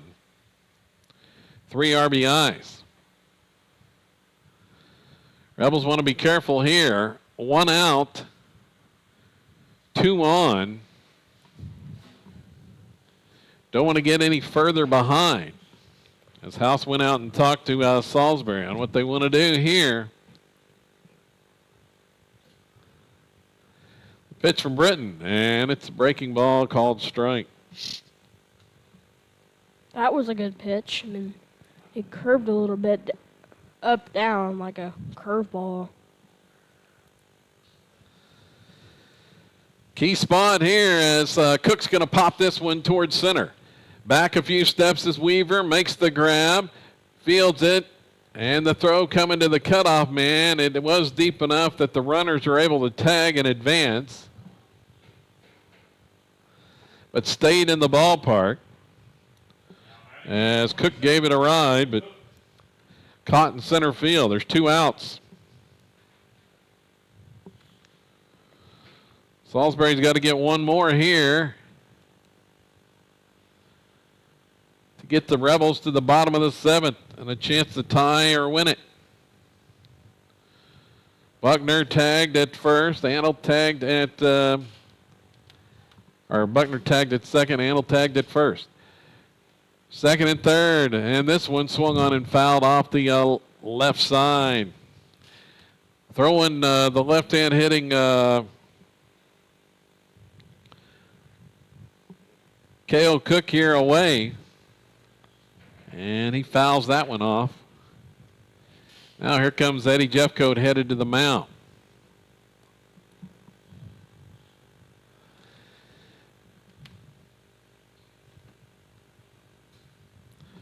Don't want to give up anything big right here and put you in a 2 or 3 run deficit instead of just the 1 going to the bottom of the 7th. Now 11 hits in the game for the Wildcats.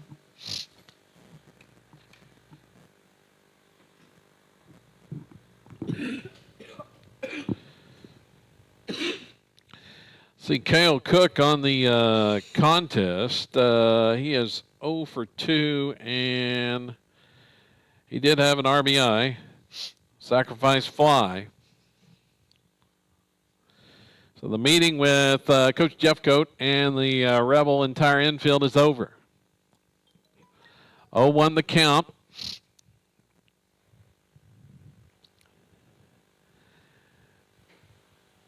Weaver shading toward the left center gap,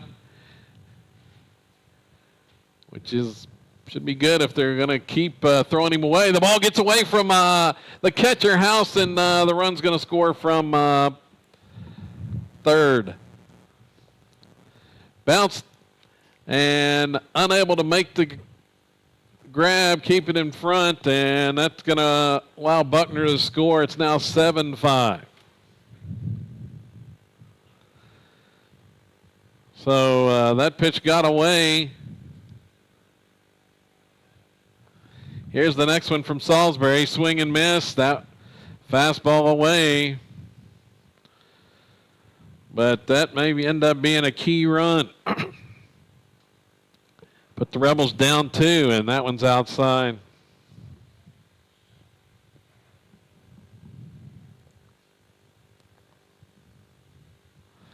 Here's the next pitch, swung on ground ball, right side, diving attempt by Smith, but he knocks it down but can't make a play, and the run scores from third. It's now 8-5.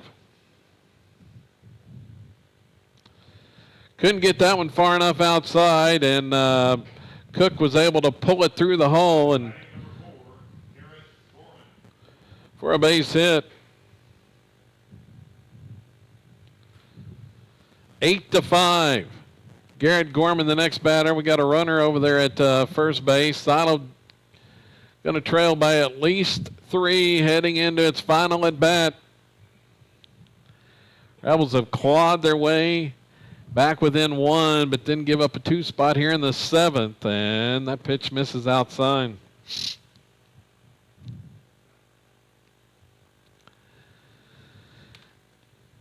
The young Rebels trying to find their way here after graduating 7 last spring from the state championship team.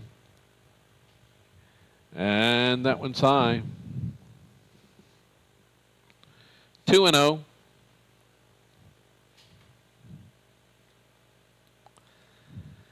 And that one misses as well. It's 3-0.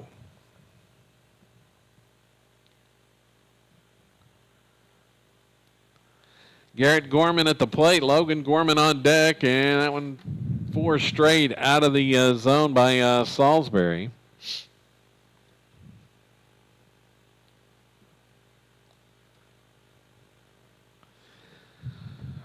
Wildcats have a couple on now. Still 2 outs. The Silo, they have lost all their rhythm, like keep it together. They haven't kept it together very good. Well, trying to get this out and have a chance to rally in the bottom of the inning. As looked like they were going to get out of this one, but then a couple of hits and then end up getting that big 2-out hit. As actually it's Stevens at the plate now. And Stevens watches that one. Inside for a ball.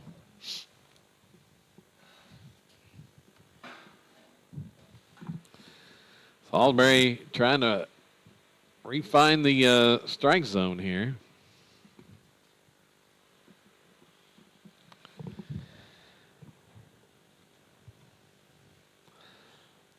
Hot afternoon at the ballpark. Well, actually still morning for about 11 more minutes, as that one just missed on the breaking ball.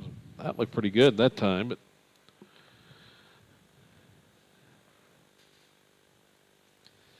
that's 6 in a row out of the zone by Brett. Here's a quick throw to second. They had the pick play on, and the throw just a little bit high. Daxter had a leap for it, so the tag missed.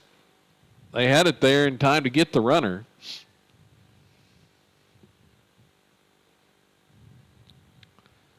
So the 2-0 pitch, and there's a strike called.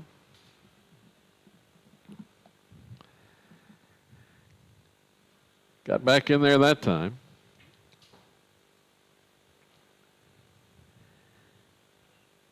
Next one, ground ball, left side, just foul. Past the bag. Sander tried to make a backhand stop, but that ball was in foul ground, just past the bag. Not far foul, but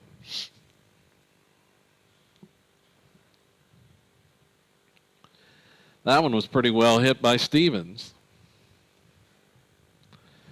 Came on in relief in the last inning for Licking. Got out of a jam. Here's another pickoff. They've got him picked this time. That was a good throw that time. Daxter in the rundown. Going to toss to Zane, and Sander will tag him out after they pick off the base runner at second in the inning. Picked off there, Salisbury to Thomas to Sander, and Licking gets 2 runs on 3 hits to carry a 3-run lead. 8-5. We go to the bottom of the 7th. Rebels final chance coming up here when we come back here on SiloRebels.tv.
On to the bottom of the seventh here from Sky Bacon Stadium, the newly named Sky Bacon Stadium in Ozark, Missouri.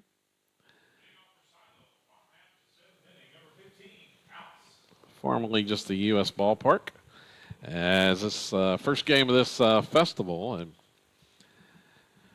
Rebels trying to answer. 7, 8, 9 batters due up here in the seventh inning. Jared House will lead things off. Here against Austin Stevens, and House takes the first pitch for a ball.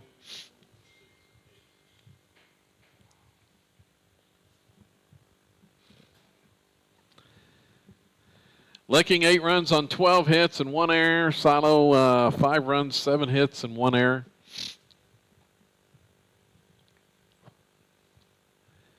Here's the next one to House. It's a strike on that one. Jared taking all the way.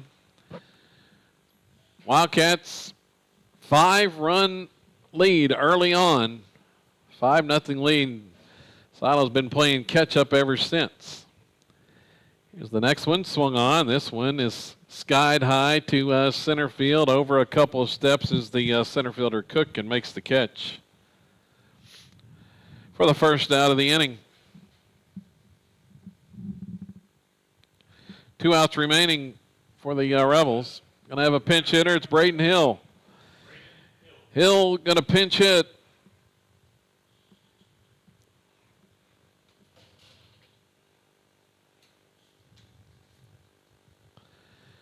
As the junior comes to the plate, trying to get something started for Silo in the seventh, and that one just a little bit inside.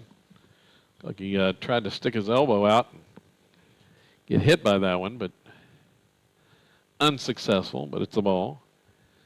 Stevens delivers the next one, and that one about the same place. 2-0 the count here to Braden Hill. Hill hitting .286 on the season, has a double, 3 RBIs. 2-0 pitch, and there's the strike call. Got that one in there.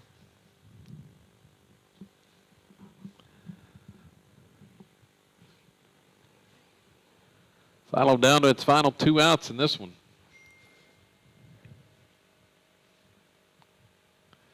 Here's the next one, and it's strike called for strike 2. Evens it up. Braden watches that one. Hasn't offered yet.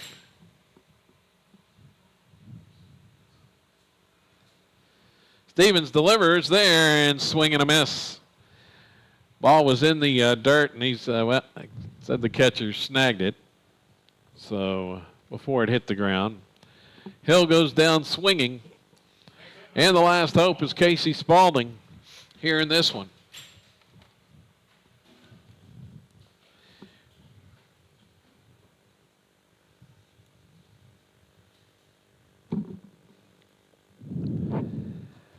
And the first one to Spaulding misses outside.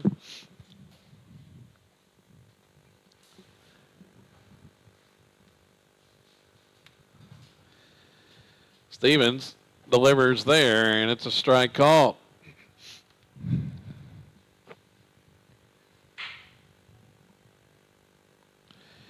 Don't forget, we'll have the second game of this doubleheader coming up after the conclusion of this one, probably about 20 minutes or so between games. The Rebels take on Southwest from Washburn, Missouri, Southwest High School. And that one inside. Ball 2.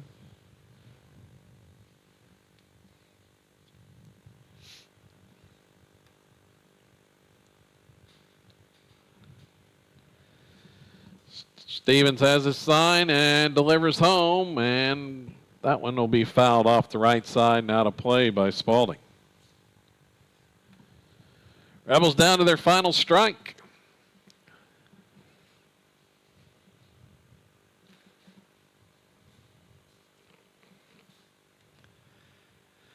Comes set, the next pitch in the dirt.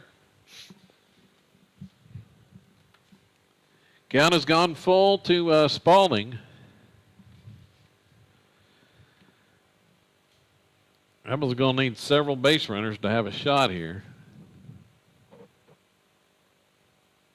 Payoff pitch, high, ball 4. That one stayed high. Going to give Sander a chance to bat once again.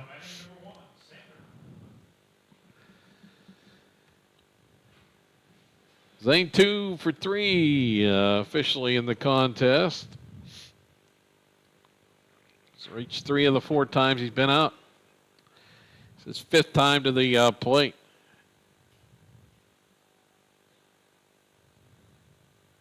Spalding leads away, and there's a breaking ball called strike.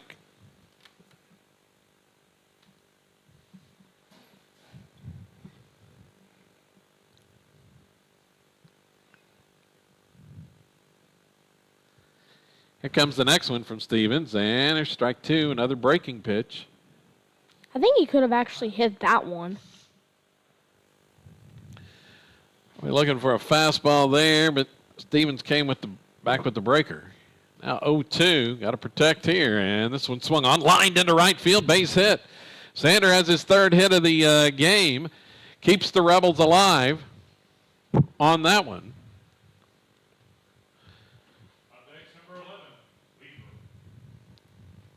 Zane now 3 for 4 in the contest, and Sean Weaver to the plate. Representing the tying run,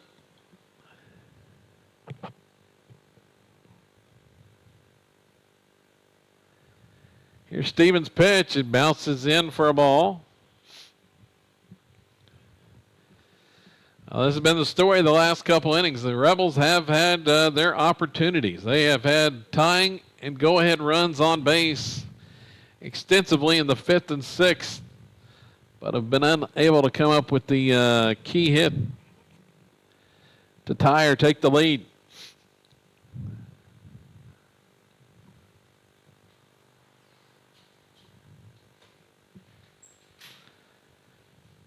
Now the 1-0, and that one is low for ball 2. Sean Weaver at the plate, and then it'll be Colby Smith.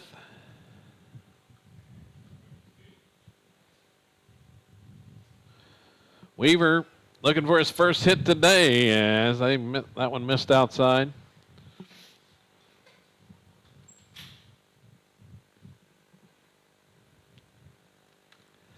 Three and 0.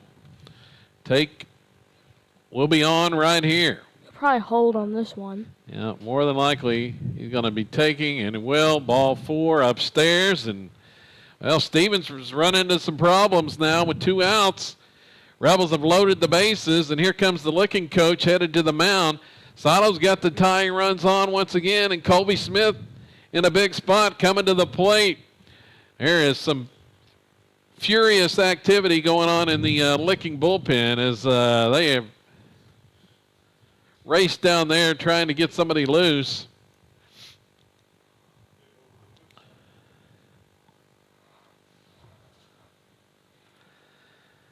And that's Cale Cook, the designated hitter that is trying to quickly loosen up the left-hand thrower in the bullpen. As Stevens has run into problems. Spalding drill walk, Sander with the 2-out hit, and then Weaver with the walk, and it's Colby Smith to the plate. Tying runs once again on. Rebels have had base runners constantly since the first inning, but have only managed to score 5 up to this point. Colby 0 for 3 on the day. But coming up in a big spot here for the senior. And Silo has good speed on the base pass. They're going to leave Stevens in to face Colby Smith. We'll see what Colby can do right here.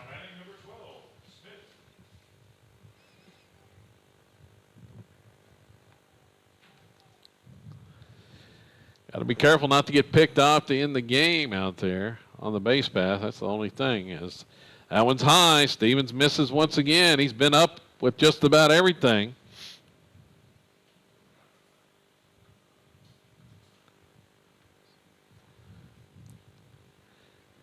Here comes the next one, and it's upstairs. So Stevens has lost the strike zone here in the 7th. See if the Rebels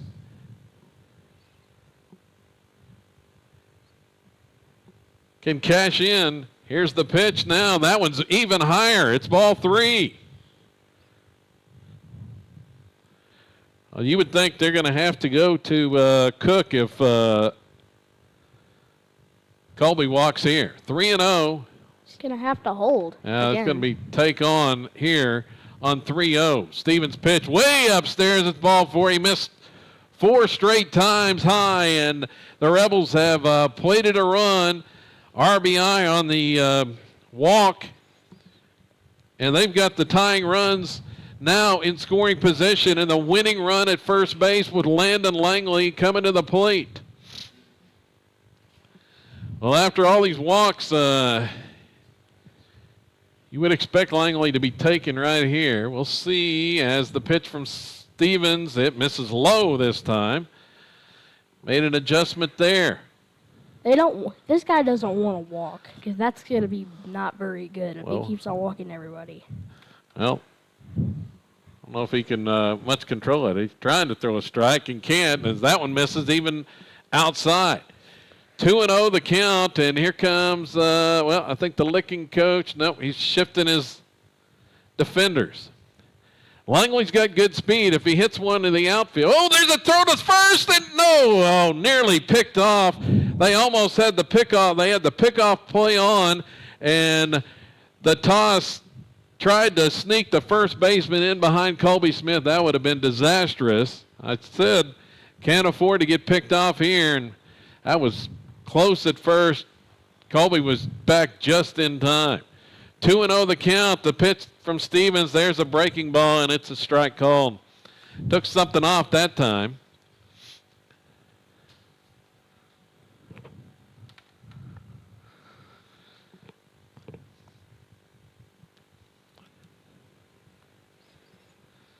So 2-1. So the take probably off now as it's the 2-1 pitch. It's bunted and popped foul. Just foul. Bunts that one foul by Langley. They had the bunt on. Third baseman was playing way back. If he'd have got the bunt anywhere down close to the third baseline, everybody would have been safe. Weaver with the big lead at second. Here's the pitch. Swung on, ground ball to short. Here's the throw to second on the force. They get the out on the fielder's choice, and that's the ball game. So the Rebels threaten again. Left the tying and winning runs on base there in the 7th, but come up just short against Licking in this contest. 8-6 the final. And let's see here. Looking at the final numbers in this one before we take a break between games. For the Rebels, they end up 6 runs, 8 hits, and 1 error. Licking 8 runs, 12 hits, and 1 error in the game. At the plate for Silo, in their 8 hits, Zane Sander had 3 of those. Went 3 for 5. He had 2 RBIs, scored once in the game, had a couple of stolen bases. Also, multiple hitters. Britton Salisbury had 2 hits, a single and a double. He had 1 RBI. Daxter Thomas had 1 hit. And Sam Mendenhall had 1 hit, as did Landon Langley, had 1 hit in the game for the Rebels. 8 hits in the contest. But runners left on was the story of the day, as the Rebels just left a small army on the base pass, especially in the last 3 innings when they had chances to tie or take the lead, and unable to do so in this one, and come up short in the contest. 8-6 the final to Licking, Missouri. The Missouri 3A champs, Class 3 champs back in the spring.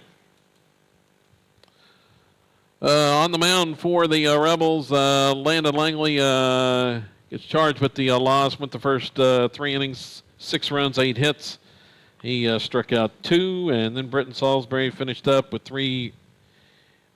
4 innings. In relief, 2 runs, 4 hits. He struck out 2 and walked 2 in the contest. Let's see, for the Rebels, they ended up, see if I can find it on here. Total runners left on base for Silo in the game, 12 runners left on in the contest. And many of those came in the final 3 innings. Rebels had their chances, but just come up short in this contest. So the young Rebels going to have to play again here in about 20 to 30 minutes. We'll be back on here. We'll stay with you, keep the broadcast running, and be back on here in about 20 minutes or so with the Rebels against Southwest High School from Washburn, Missouri, here with more Silo Rebels baseball coming up from Ozark, Missouri today. So until then, for my man Asher Ludrick, I'm Kevin Farr. So we'll be back shortly here from Sky Bacon Stadium.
Here we go. Welcome back as Silo Rebels baseball continues here this afternoon. It's Southwest High School from Washburn, Missouri, the opponent, and we're ready to get things going quickly. As the Rebels going to be the visiting team, they'll bat first. Zane Sander in at the plate. He had 3 hits in the first game today, and watches the first one for a ball here. Here comes the next one, and drills that one over the head of the shortstop into left field as Sander is aboard, and the Rebels have the lead off once again on base. That was just like the last game. Like, he hit it, then all the other players see what they got, but all the other ones were out, but we'll see what they got in this game.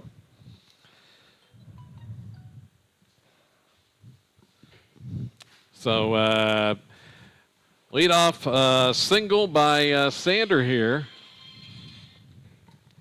Hello.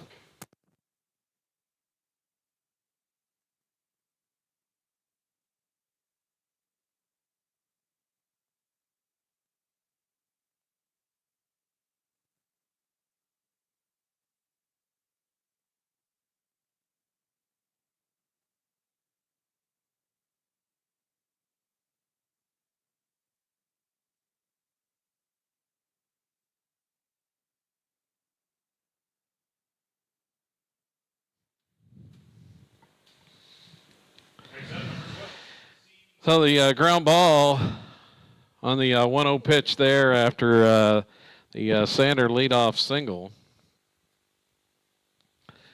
was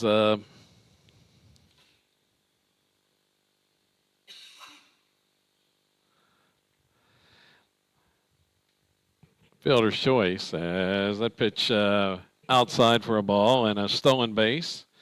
Still trying to get the lineups going here.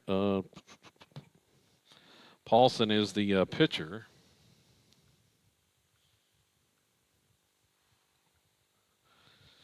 Now meeting on the mound. Weaver grounded into a fielder's choice and then steals second.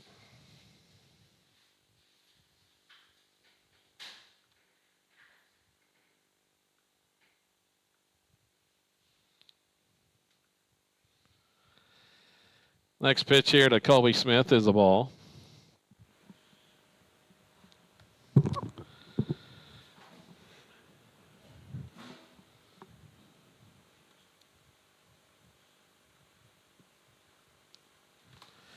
And 3-0 as that pitch from Paulson missed. He's probably not going to swing. Here's the next one, and it's a strike call. As Colby was taking all the way. One out here in the top of the first inning. Silo against Southwest High School. Looks like he found the strike on that pitch. I got the 3-0 across. We'll see what happens on the 3-1. It's low for ball 4, and Smith is aboard. Rebels have the first 2 on. Langley coming to the plate.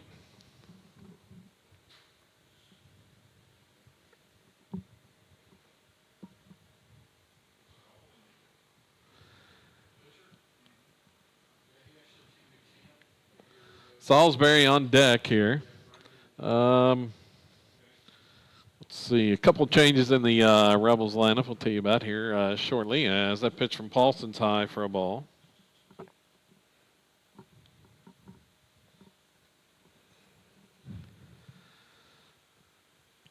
Two on, nobody, or in 1 out. Here's the pitch, missed outside.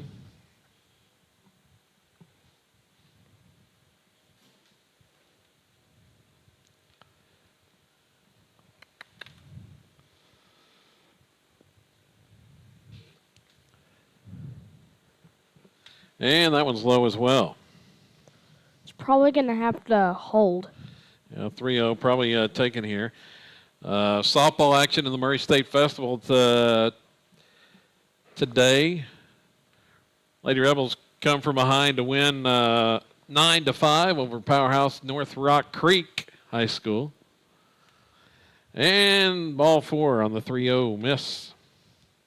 They're loaded. Number 13, Salisbury. Britton Salisbury coming to the plate. Base is jammed with Rebels.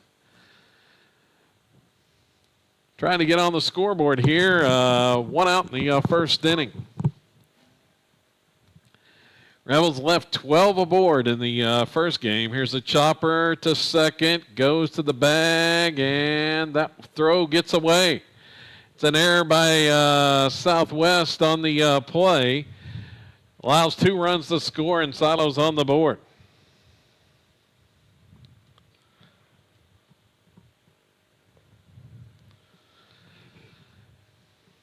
So the error on the play. Next up, number 33, Standridge.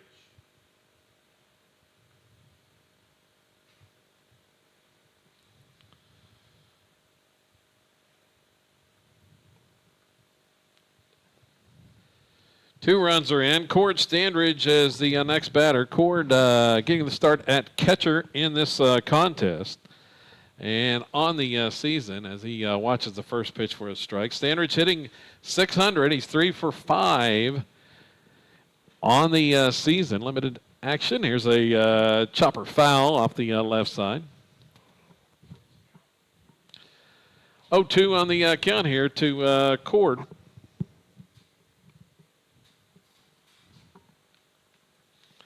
He pulls that one foul. Well, pitcher already had a ball, and the third baseman was trying to toss the foul ball back to him.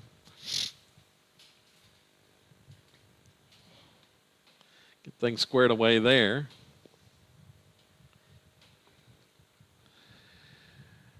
Look at second, pitch home to Standridge. It's upstairs for a ball. So Standridge behind the plate on the mound for this one. It's going to be Casey Spaulding getting the start. Here's the next one. Ground ball, left side. Deep in the hole. Backhand stop. Shortstop keeps it from going into left field, but it's going to be an infield hit for Standridge on that ground ball deep in the hole on the left side. It'll be bases loaded once again. Here comes Jake Langley out to run for Standridge.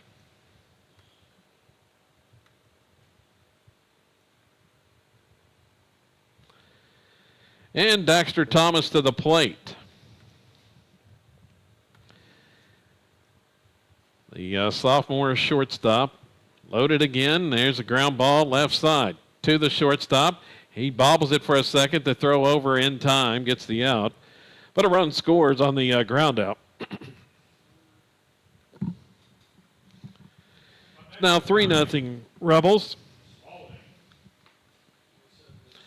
Langley scores on that one. Here comes Casey Spaulding, the pitcher, to the plate.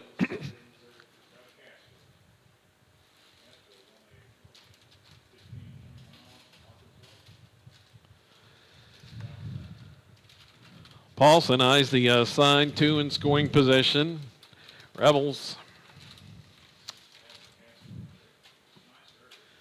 had a leadoff hit by Sander, and then infield single by Standridge. 2 hits.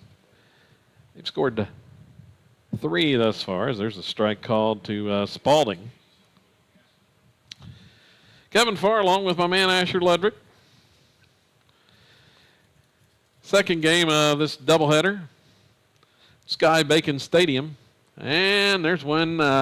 He got jammed inside. Ground ball right side. Throw to first. And he's safe. Beats the throw.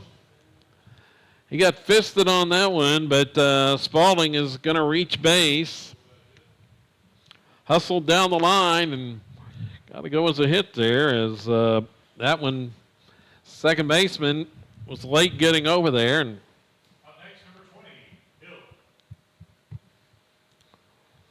another run is in. It's 4-0. Salisbury scored there. Braden Hill, the batter. Hill had a pinch hit appearance in the first game. Went down on strikes in that one. And he watches this one outside for a ball. Hitting .250 on the season.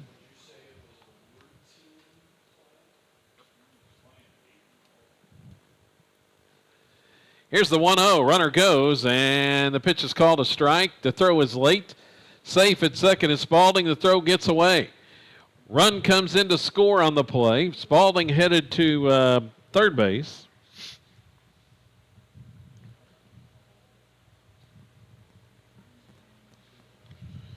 So it's called a strike. Spalding gets a steal. Langley scores on the error.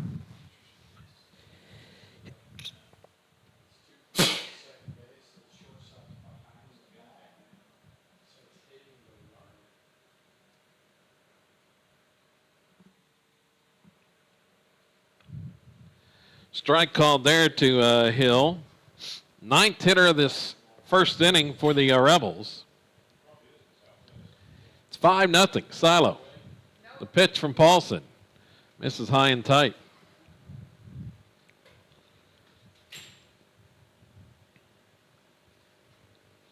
Two-two the count to Braden.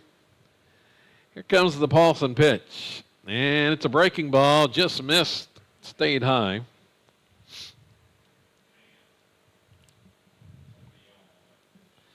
That one looked pretty good there, but it's called a ball, and there's a swing and miss for strike three.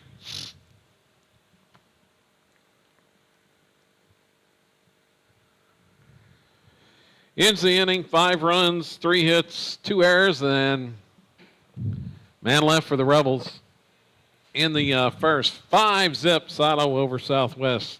Head to the bottom of 1.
So Casey Spalding on the mound getting the start here for the Rebels in this contest. And first pitch swinging by Gregory for Southwest. Fly ball hit to left. It's caught for the initial out. First pitch swinging. So Gregory flies out to left field. Take a look at that Rebel lineup here for this contest. Quick turnaround from the second game, or from the first game here to the second. It's a strike called. Taft is the batter.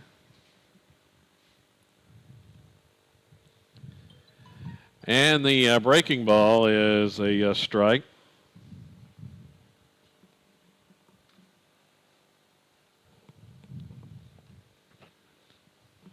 Here's the 0-2 from Spalding. It's upstairs. So one out here in the bottom of the first inning. Ground ball hit left side. One hopper there to Sander. He fields it on, throws over to first in time. There's 2 gone. Next up, number 22, Paulson. So Sander at third. It's Daxter Thomas at short. It's Salisbury playing second. Braden Hill at first. Cord Standridge behind the plate for this game with Spalding on the mound. And the pitcher Paulson at the plate. Let's see, Spalding 1 inning thrown on the season. He had that save in the Bing game last Friday as that one's fouled off. Second appearance. 1 inning pitch, no runs, no hits, 1 strikeout. No walks. 1-1, another ground ball. Sander to his left, and it's off his glove. Runner aboard.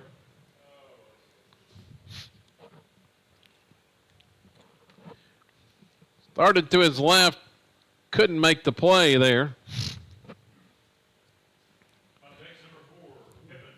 Probably had time, but deflects off his glove for an error.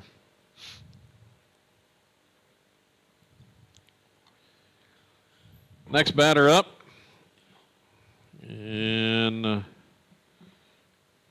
foul ball on that one as Pippin is the batter for Southwest. Runner leads away. Pitch is fouled back to the backstop.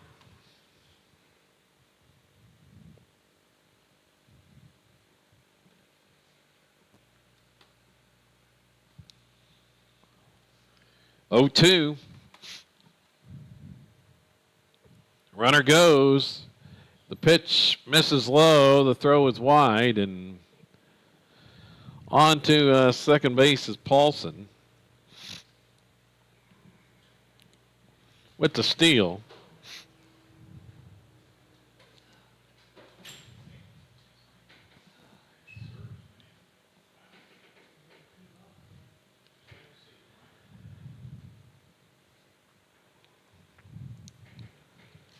Pitch missed outside. Count goes full. Or 2-2, excuse me.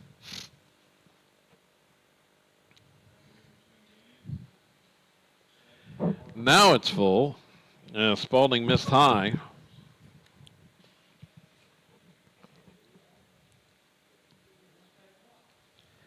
Look at second. There's the pitch. Ground ball, right side. To his left is Salisbury and makes the throw in time. For the out. Southwest in the inning, no runs, no hits. There was an error and a man left. On to the second, Silo leading 5-0.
So here we go to the second inning. Back to the top of the order. Sander will bat, and Zane watches that pitch high for a ball. Had a leadoff single back in that 5-run first inning. 4 hits on the day for Zane. Trying to add to that total and misses inside. Does Paulson. The hurler for Southwest here. Next one catches the corner for a strike called.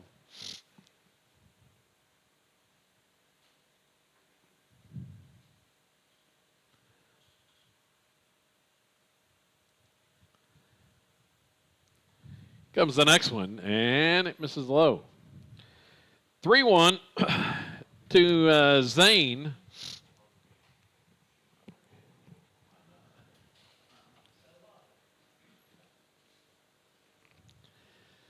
Paulson rocks and fires and gets strike 2 called.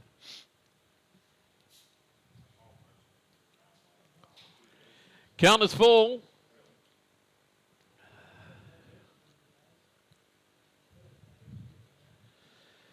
This one swung on, popped up, shallow left field. Coming in is the left fielder and not going to get there. As it drops in, he was reaching up. Yeah, probably gonna go for a hit, although had a chance at it. Sanders going to get a double on that one.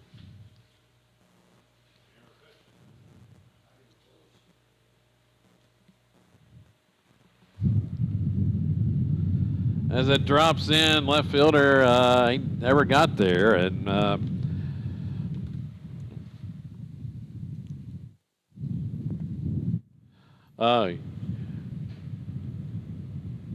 trying to figure out where that wind was coming from, Asher. Your microphone's in front of the fan.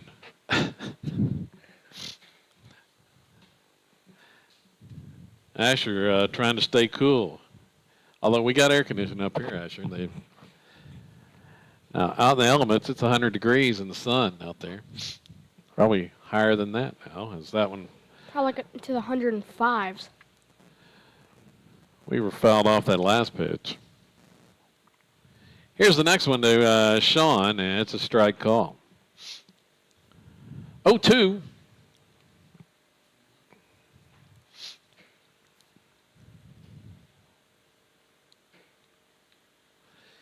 Sander leads away at second. Zane's working a 5-hit day now as Weaver watches that one low. Trying to get him in with the Rebels' 6th run of the game.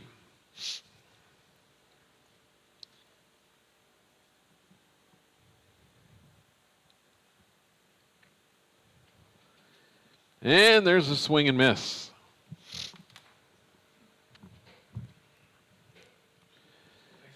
Brings Colby Smith to the plate.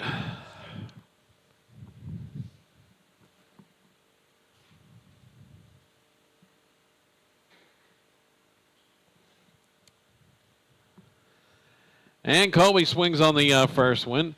It is skied to center field. Sander waits, and he's going to have to retreat back as that one's caught.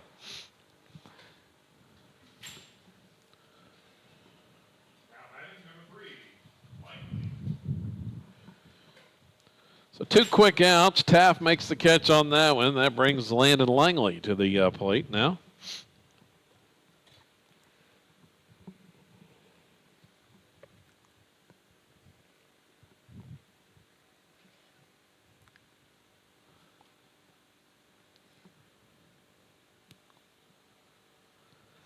And Langley watches that one low.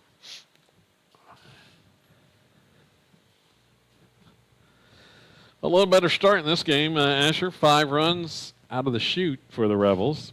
They were playing catch-up the whole game last gone. Yeah, it's a little bit better than that other game. Here's a pickoff attempt at second. They tried the pickoff, but Zane's back in there. Tried to be a little sneaky.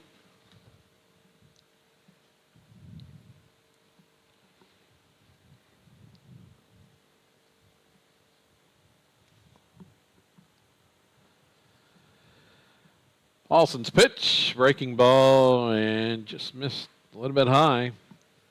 2-0. The left fielder's a little bit close. Well, they've given up a lot. Well, the right fielder's even closer, but they've given up a lot of hits in front of them. Here's Langley squares and pulls back and takes a ball.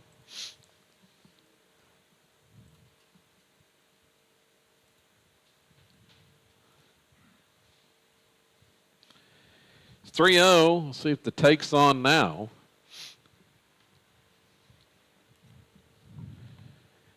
And there's a strike.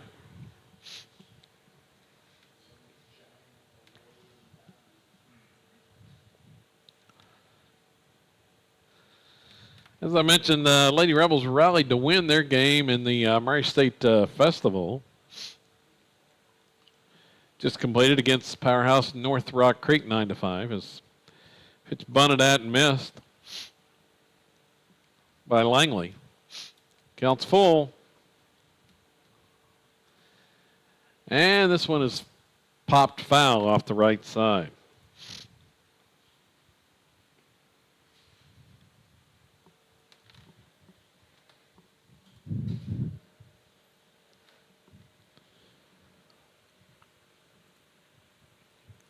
I kind of feel bad for all the parents out there because it's so hot. Well, it is a warm one, and that one misses on the payoff pitch ball for Langley as drawing a walk.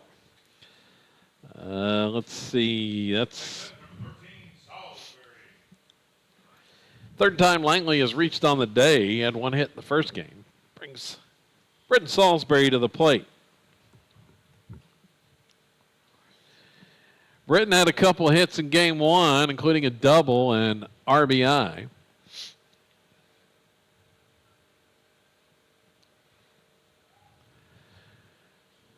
Hitting with 2 outs here and watches that one for a ball. Now, this has not been a good spot for the Rebels today. They have had very few 2-out hits with runners in scoring position. Here's a bunt down the third base line. It's rolling and going to go foul.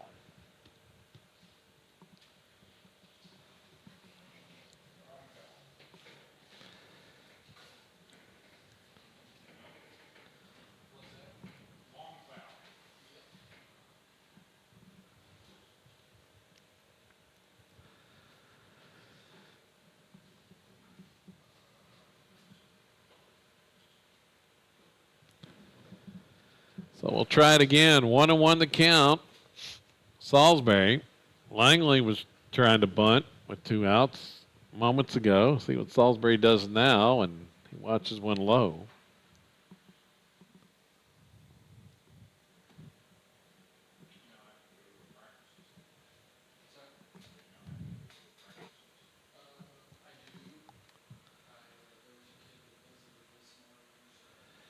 There's a strike called on that one.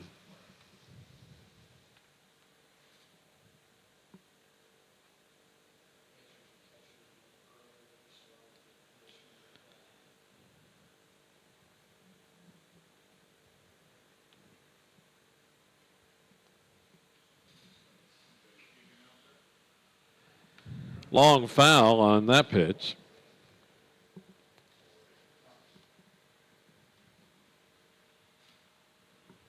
It was long because it went into the grass over there.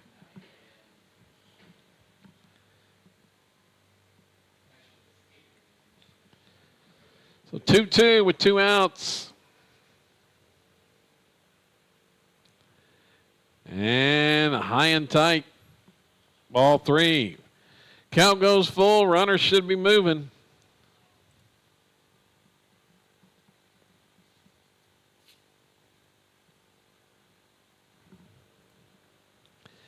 Pitch home, swung on.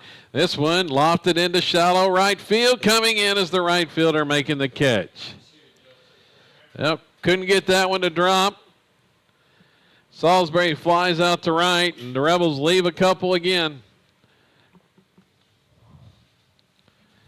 Been tough going with 2 outs. Rebels go scoreless in the frame. No runs, a hit, 2 left. Back with the bottom of the second coming up here on SiloRebels.tv.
Okay, bottom of the second inning. Let's see. The batter is going to be Morgan for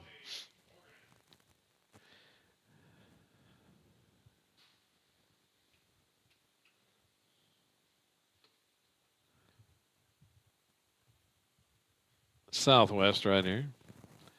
Here's the pitch from Spalding. It's a strike call.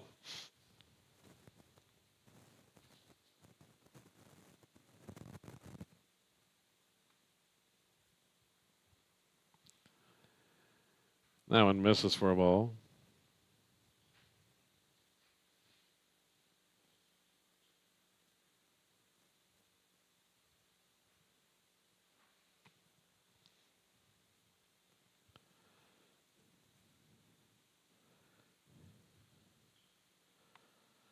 Ground ball hit right side. Fielding it. The throw over is Salisbury makes it.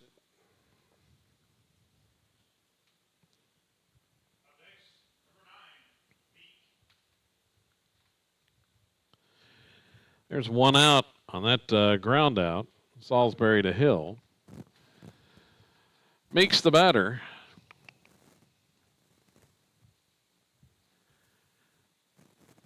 And the first pitch to him from Spalding is a ball.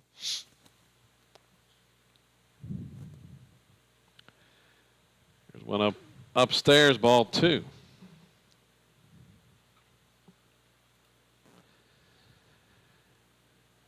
Strike called on that one. Rebels 1 for 14 with runners in scoring position in game 1 today and couldn't pull out the victory against Licking. Here's the 3-1 now, and it's going to be a walk.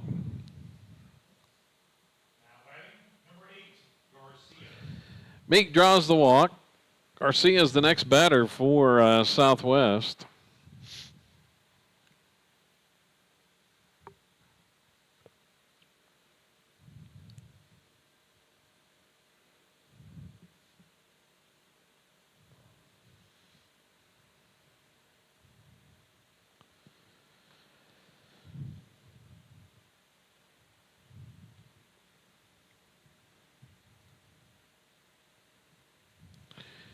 Here's the pitch home, swing and a miss.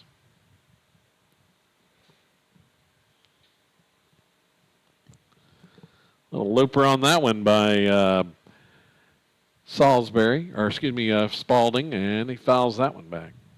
0-2 the count. Casey Spalding on the mound. Gave you the Rebel infield last thing. Outfield is Sean Weaver in left. And that one's fouled. Colby Smith plays center and Landon Langley in right field.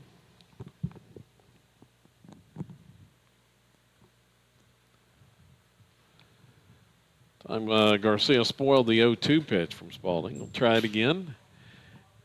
Gonna blooped this one foul off the left side and out of play as Sander was given chase but ran out of real estate over there in foul ground.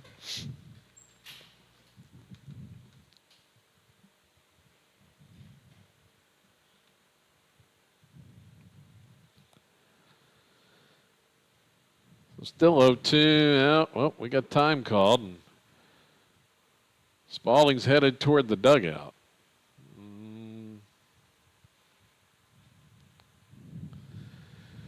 Well, and into the dugout. Not sure what's going on now. Spalding called time, ran off the field and into the dugout.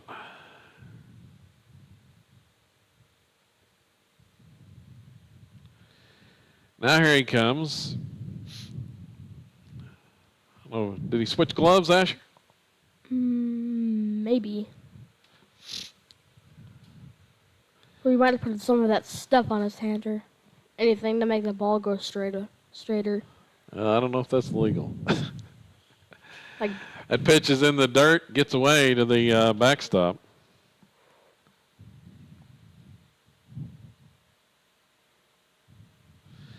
Not really supposed to put anything on your hand to make the ball go straighter, Asher. I think that's against the rules. And there's a swing and miss. Like there had to what was wrong with his glove? Like was it broken or something? I don't know. I don't know. But he gets a strikeout. Now the next batter is Barnes for Southwest, and it's a soft liner right at the first baseman. It's caught. That's actually that was a new first baseman that inning. That was actually Bryce Vandenberg. Vandenberg at first base catches the soft liner, and that ends the inning.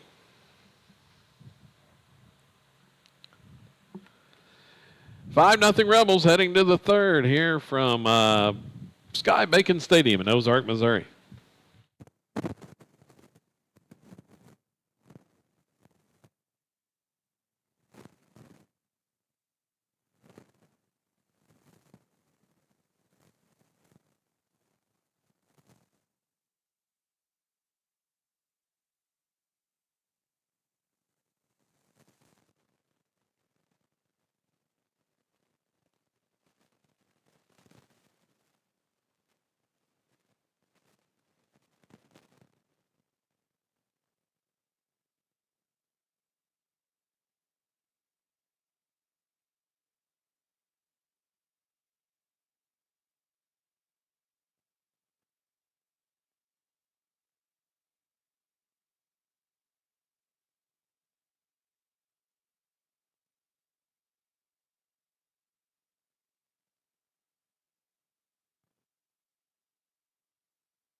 So the next batter, for leadoff batter here in this inning, is Cord Standridge, and watches that one for a ball inside. Cord had reached on an infield single his first time up. And that one's fouled. Got a new pitcher in for the Southwest squad as well. Let's see, that's Ayer.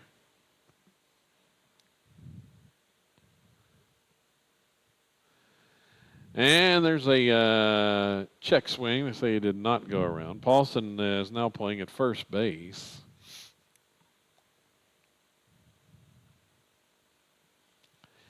Here's the next one to Cord, and misses low and away.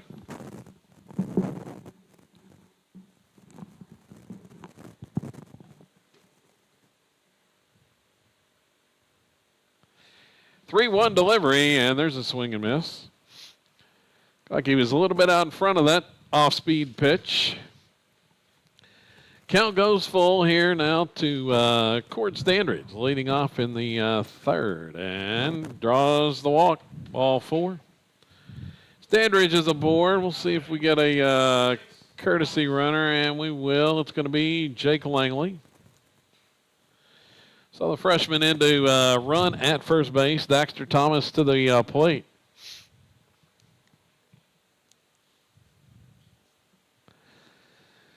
And Silo has runners on again. It's been the story of the day. They have left a small army on the base paths in the first 9 innings today. As that first pitch to Daxter is upstairs.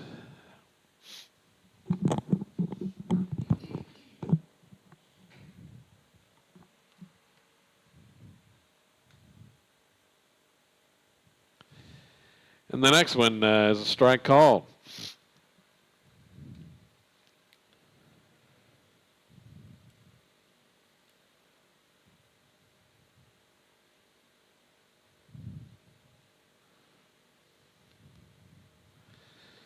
Bunted toward the first base line, and that one goes foul.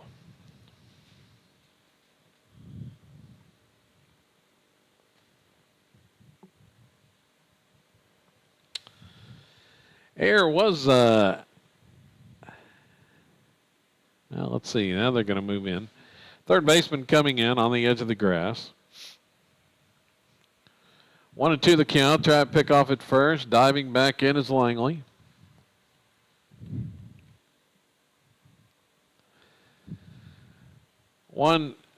Two strikes on the batter, but they're Southwest not buying it. The third baseman way in. Here's a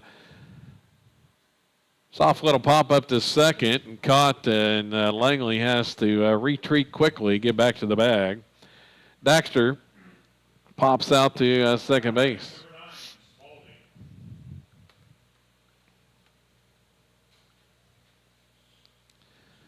One down, Casey Spalding to the plate.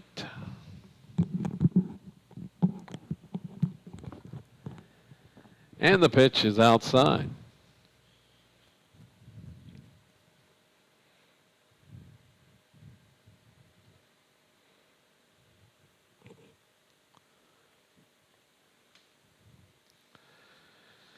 Another toss to first, not in time.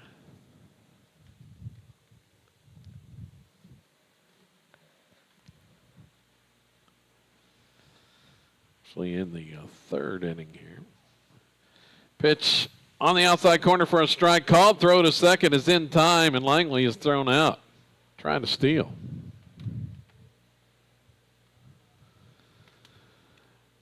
And Coach Jeffcoat looks at Spalding. I think he should have supposed to have been swinging there, but did not. So he looked at Spalding with his hands out to his side. Pitch was a ball. There's 2 outs now, and hit by that pitch.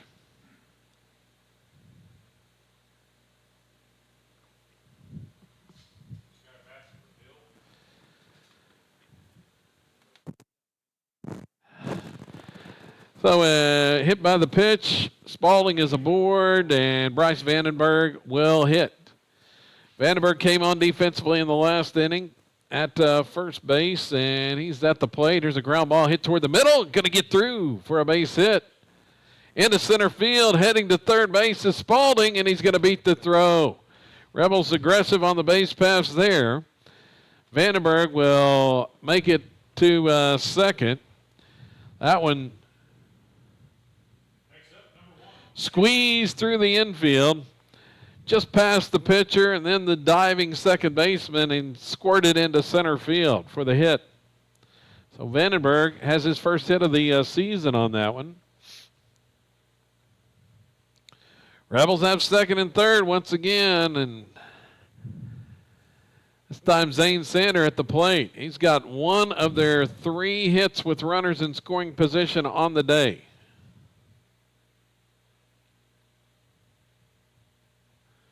Here's the next one outside.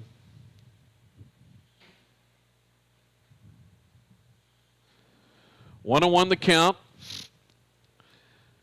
Trying to come through with 2 outs. It's been tough sledding. Sander going to sky this one to right, down the right field line, and in foul ground. The right fielder's going to run it down and make the catch. So the Rebels come up empty once again with runners in scoring position there.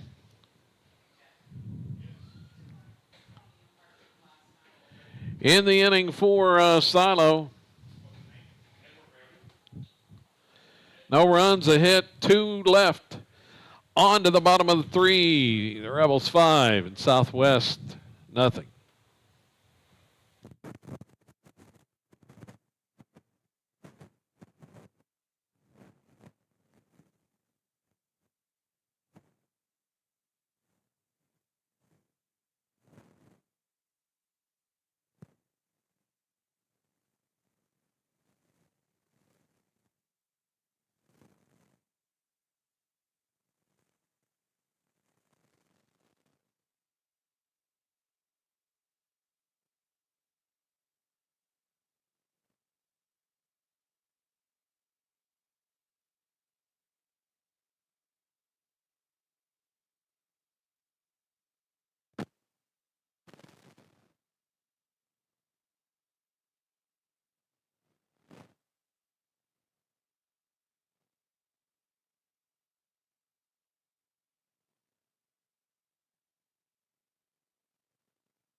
New pitcher coming in is going to be Jory Allen, and we're going to have several defensive changes for the Rebels here.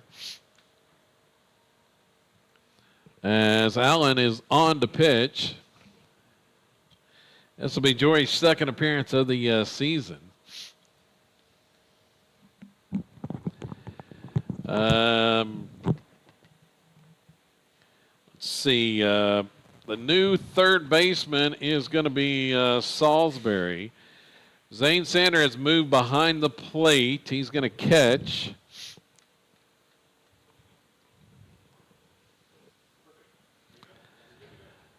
Colby Smith still at second base.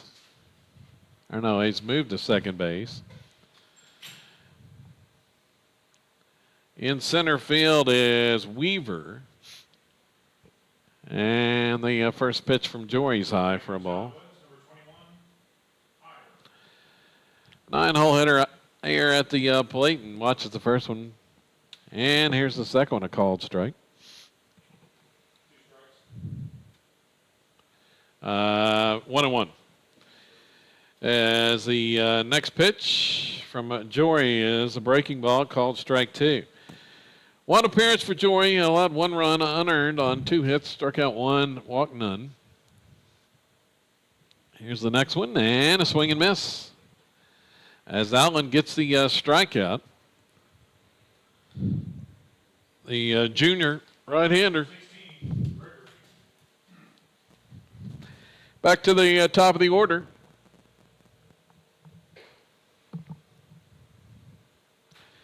Gregory at the plate. Left-hand hitter and watches 1 high. Spalding had a good time of pitching. I mean, he kind of walked too. Couple of shutout innings and was able to get through it. Strike called there by Jory.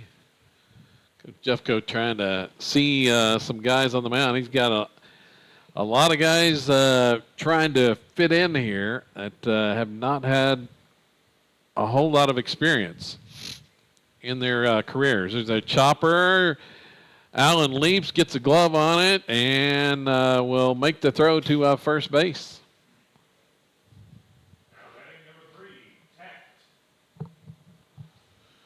So Jory gets the out on the toss to Vandenberg. See, it's Langley is now in left field, and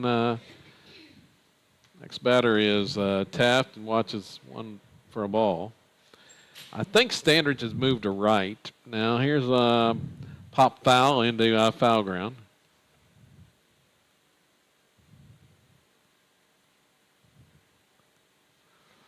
I'll check that here in a second, who the right fielder is. I can't see a number out there in right.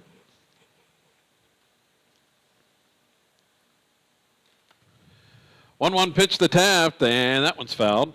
Just got a piece of that one.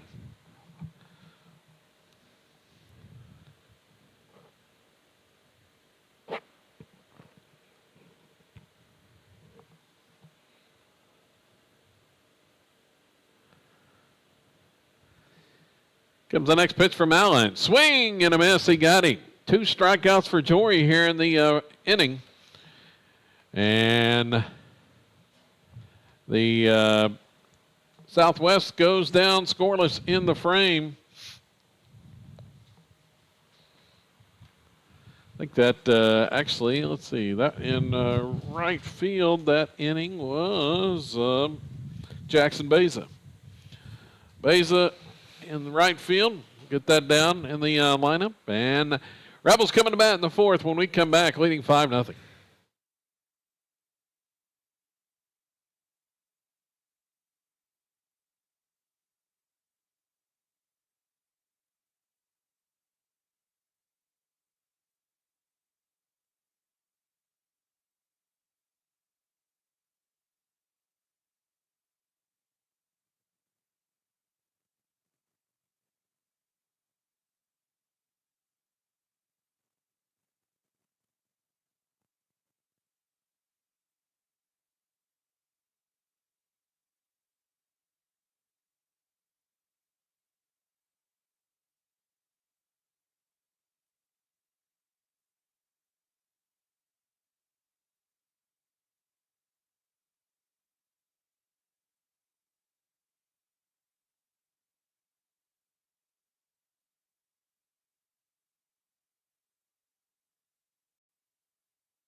Ready to go here.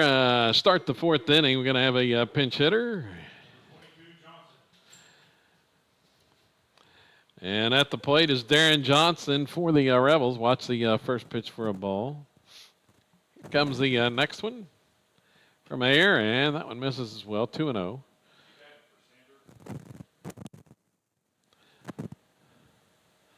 So hitting for Sean Weaver here is Johnson. 2-0 pitch. That one nubbed a foul off the, got fisted on that pitch and fouls it off.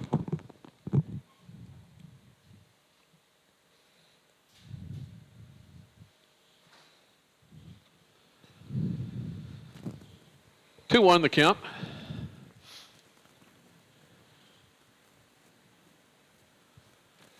So Johnson, the junior, looking for his first hit of the season, and watches ball 3.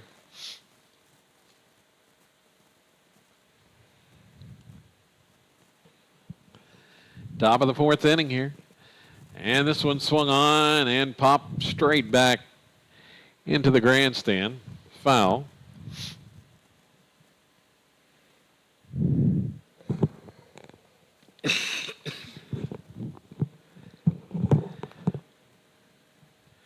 Runs the count full.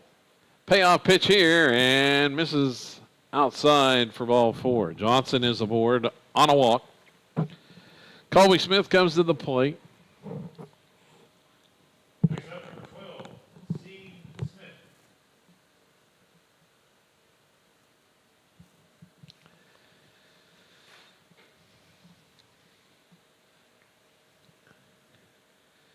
Rebels have gone silent since that 5-run first. Here's the pitch to Colby. It's outside.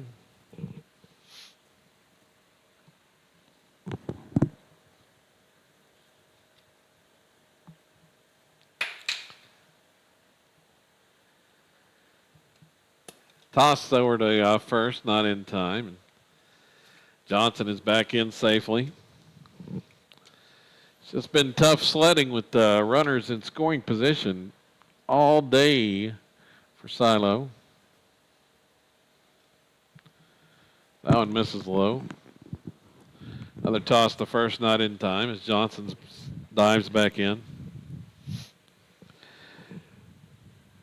3 for 23 now on the day with runners in scoring position. Left 12 on in the first game. Here's a ground ball to short. He's going to go to second for one, on to first, and that throw gets away. Errant throw. Error's going to allow Smith to reach second. There's one out on the force.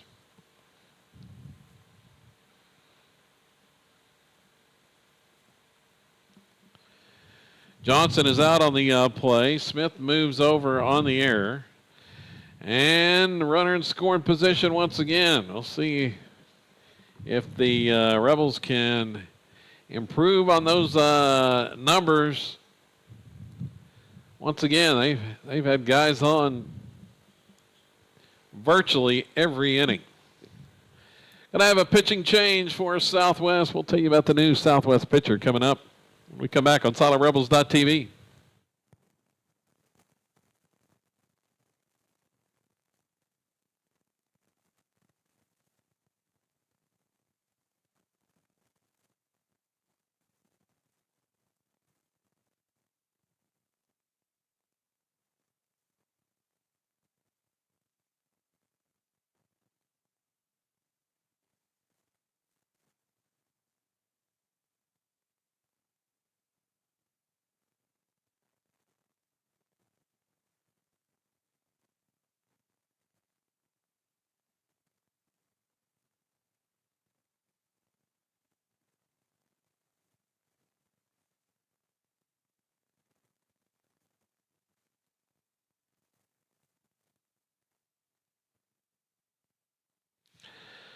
Now on the mound for Southwest is going to be Garcia coming to the mound. Glad you're along with us today here on SolidRebels.tv. We've been on since 10 a.m. this morning. 2 games today, 2 games again tomorrow here from Ozark, Missouri. And the newly named Sky Bacon Stadium. Used to be the U.S. Ballpark.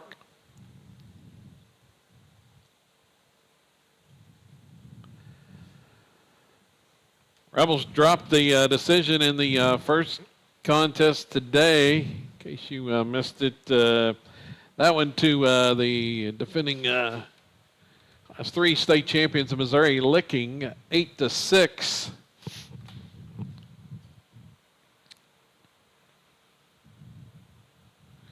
Game of missed opportunities for the Rebels in that one. And right now leading Southwest from Washburn, Missouri, 5-0. Here in the fourth, Garcia is the new pitcher for Southwest.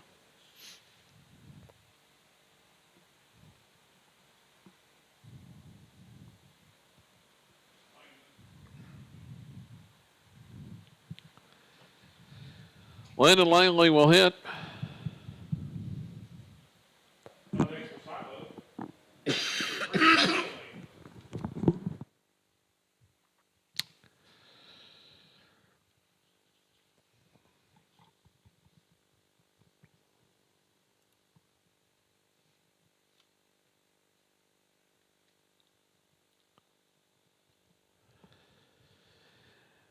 And ready to go here.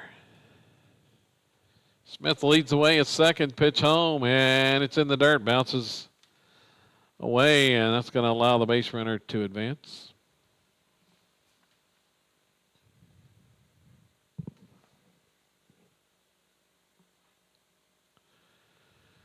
Langley has walked both times in this contest.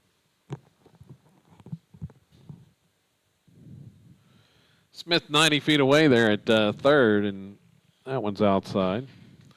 Blocked by the catcher there.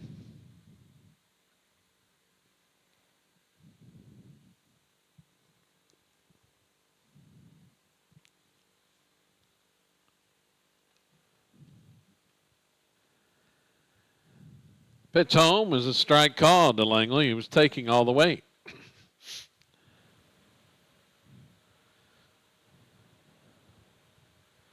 See if he can get something to hit here, Asher. He's walked a lot. Well, both times in this game, and he's, well, one more ball away from doing it a third time as 3-1 the count to Langley.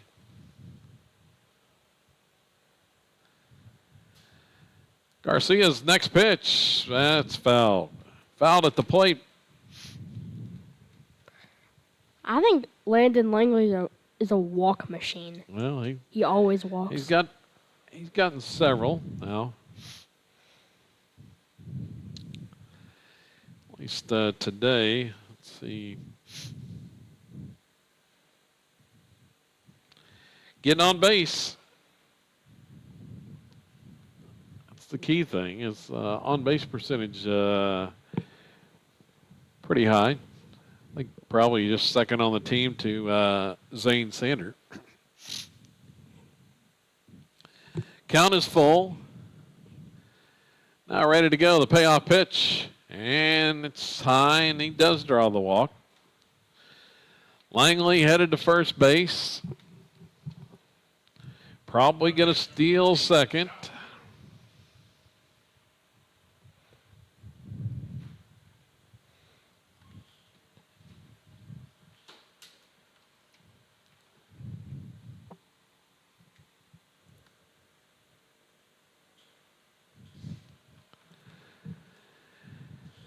Batter's Brenton Salisbury. They're at the corners with the one out. Garcia's pitch was a strike call. Coach Jeffcoat puts Langley in motion here.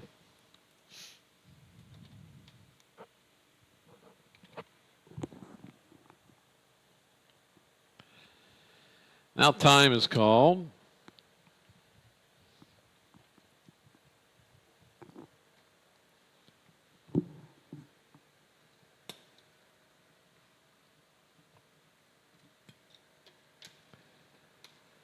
The 0-1, swing and a miss. Throw goes to third, and diving back in is Colby Smith, safe.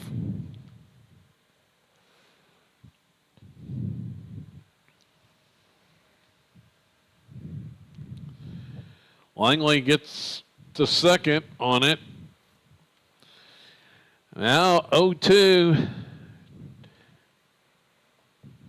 Two in scoring position once more for the Rebels. And the pitch swung on, ground ball to first. Slow grounder fielded by the first baseman, Paulson. He'll step on the bag. That number off the end of the bat gets the run in.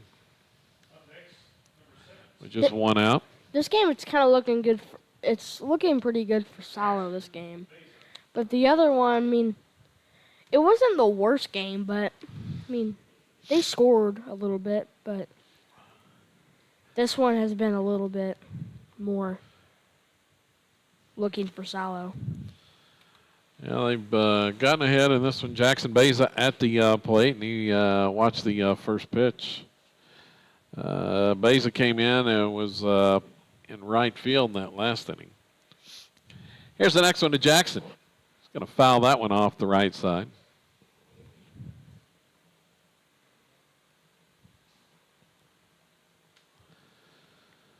So 1-1 the count.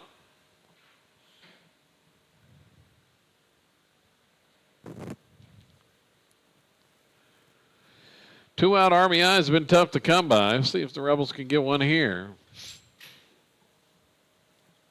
It's high.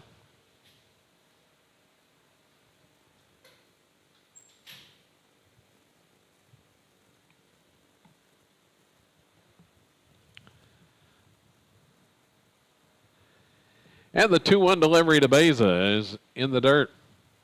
3-1. Langley, the runner down there at third base for Silo. Just tacked on 1 run. After going scoreless in the second and third. Here's Garcia's pitch, swung on, popped up. Right side of the infield, coming in as the second baseman and making the grab is Pippin. Pop out to the second baseman there. Rebels leave 1 on. Score 1, no hits. There was an error. And going to the bottom of the fourth, it's now 6-0 Silo.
Here's a swing and miss.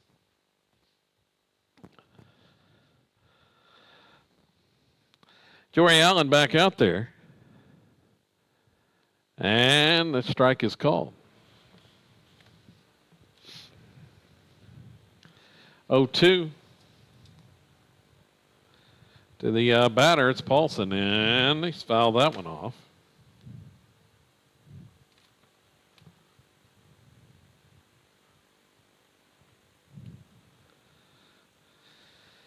Here's the next pitch. Strike call, strike 3.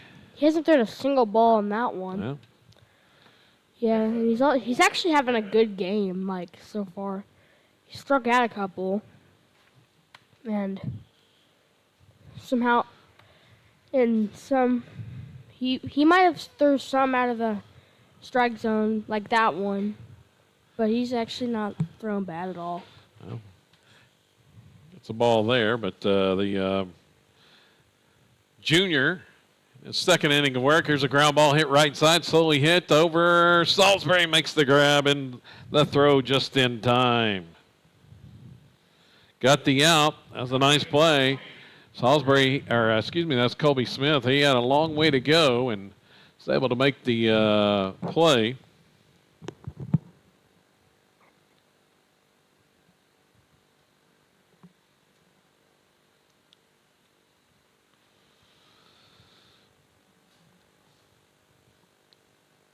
Pitch was a ball there.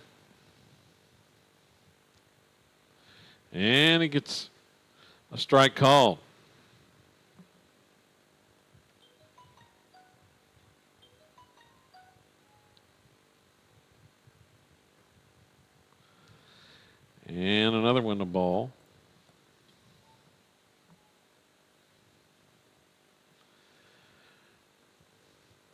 Missed outside. 3-1. 2 outs here.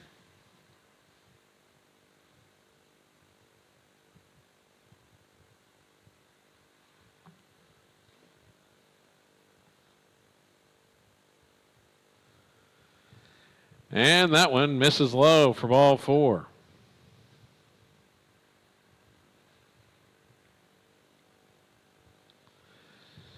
So he's bragging on him, Asher, and then he walks the guy.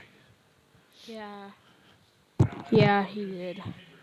So Maybe that guy. First walk issued by Allen. But overall, he's not really a bad pitcher.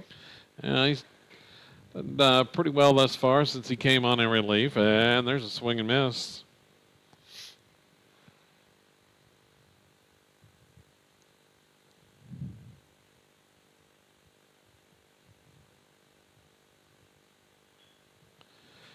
Ground ball hit toward the middle. Smith's going to field it and toss to Daxter at the bag for the force, and that'll end the inning. For Southwest, no runs, no hits, a man left. On to the 5th. Silo leading 6-0 when we come back here on SiloRebels.tv.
See, same pitcher out there. Garcia warming up for Southwest now.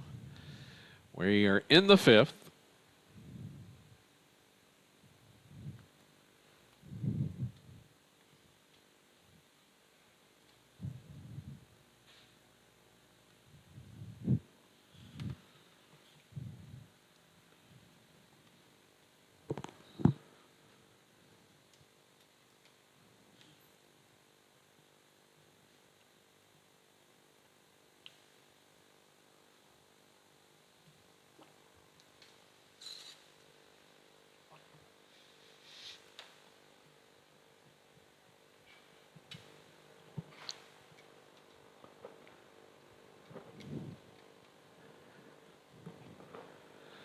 And, well, the Southwest catcher went back to the dugout.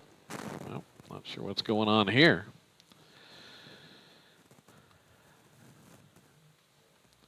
Silo coach is out there talking to the umpire.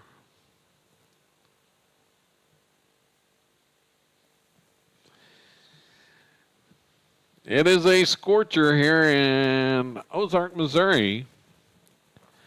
Afternoon heat on the turf here at Sky Bacon Stadium. Fortunately, we're up here in the press box, Asher, in the air conditioning. You got that fan blowing on you, so. Well, everybody's down there in the really hot weather. When everybody's outside in the really hot weather. It is definitely warm. Catcher still down in the dugout for Southwest.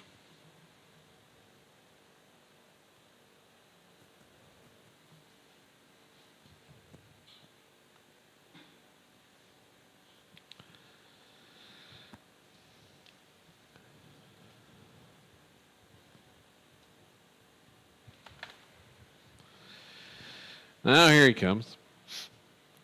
He's probably getting his equipment on or something. Well, they. Oh, I think it's a new catcher. Yeah, I believe it's going to be a new catcher out there for Southwest.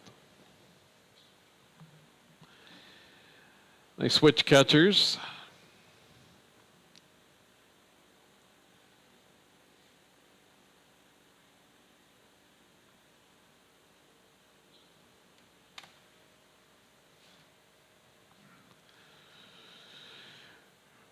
Salo has utilized 3 catchers through the day here today in the heat. Leading off for Silo in the top half of the 5th inning, number 6, Thomas. Daxter Thomas lead things off here for the Rebels. Ready to go against Garcia, and the first pitch is high for a ball.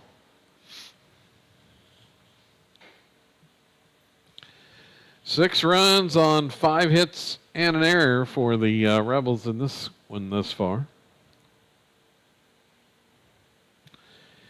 That one's in the dirt.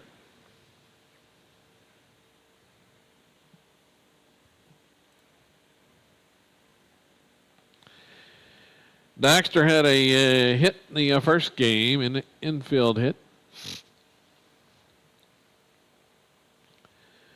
2-0 breaking ball, and had his knees buckling on that one. He's probably going to hold. Well, he think that one was going to hit him, Asher? Knees were buckling on that breaking pitch. 3-0. Yeah, he was probably nervous. And that one's way outside to the backstop. It's ball 4. Daxter with the leadoff walk here in the top of the 5th inning. Going to bring Jory Allen to the plate now.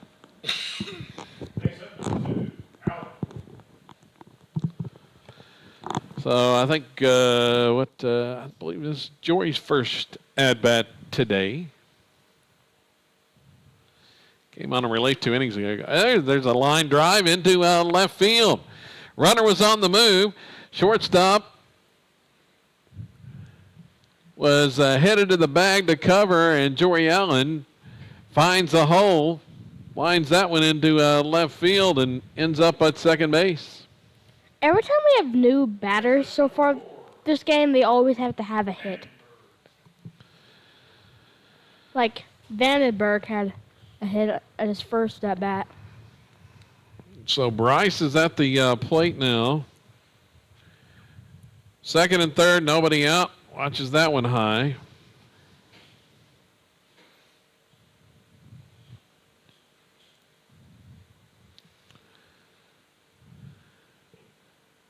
Rebels trying to come through with runners in scoring position. That one's in the dirt. 2-0.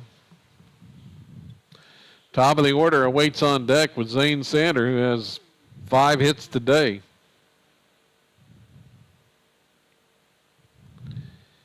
Here's the pitch. A strike called to Bryce.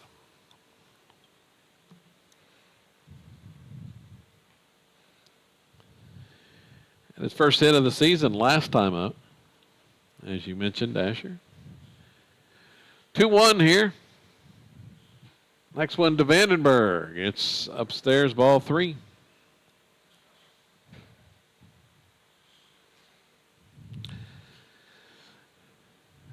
Rebels would love to get a few more runs in and finish this on the run rule if they could.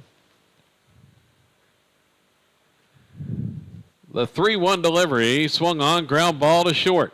Shortstop up with it. He's going to throw to first. He thought about coming home, but did not. Daxter scores. Now batting number 1, Sanders. So the ground out. Zane to the plate.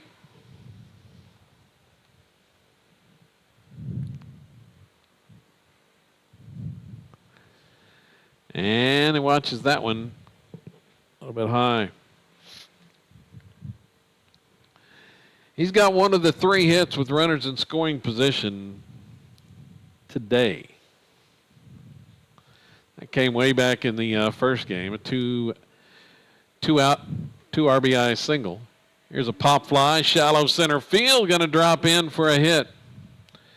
Second baseman had his back turned to the plate, was chasing after it. Center fielder wasn't going to get there, and well, Sander gets a pop fly single on that one. Gives him 6 hits on the day. Fortuitous on that one, but found the right spot. Sean Weaver, the next batter. He's back in there for Johnson.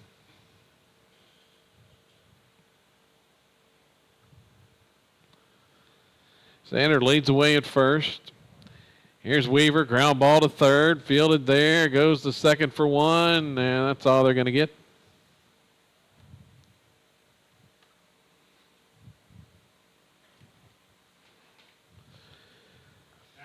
Fielder's choice. Colby Smith up with 2 outs.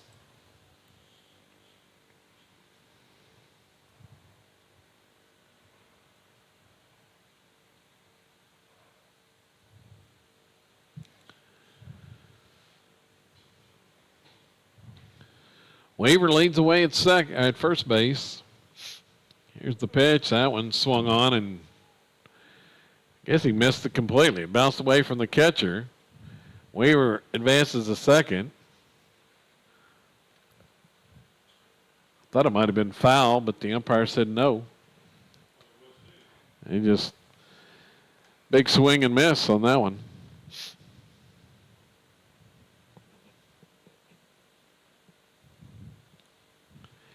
Here's the next one. Ground ball through the hole. Left side base hit. Weaver's around third. They're waving him home. Going to score on the hit by Colby Smith. That makes it 9-0.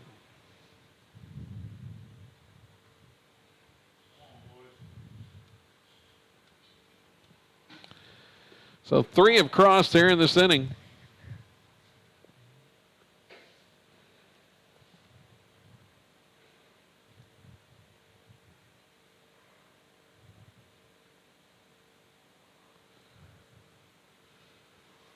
And let's see, we got a we got a new batter up. That's the freshman Nolan Northcott. First at bat for Nolan. That's one of my friends, Nate Northcott's brother. Yep, there's a ground ball back up the middle, base hit. Northcott first at bat, single into center field. Smith scores from second. We're in the top of the inning, so Rebels have reached the run rule number, but they're going to have to get 3 outs in the bottom half.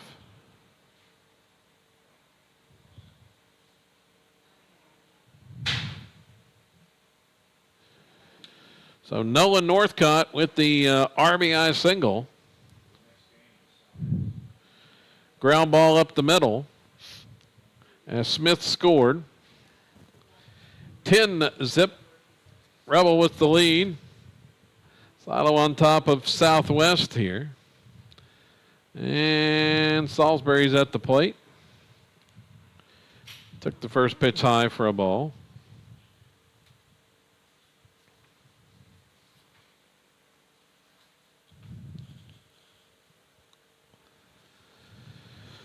Rebels got activity. Probably going to have a new pitcher in the next inning. Salisbury strokes this one to left.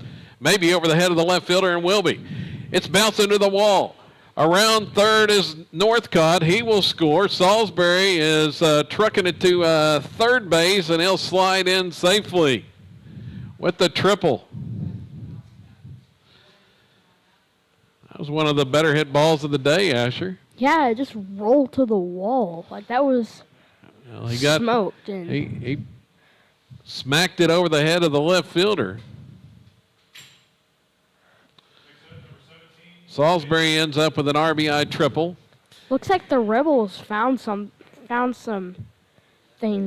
to do, like when they're hitting this good. Well, they've scored 5 here in this inning. Jackson Beza, the next batter as well.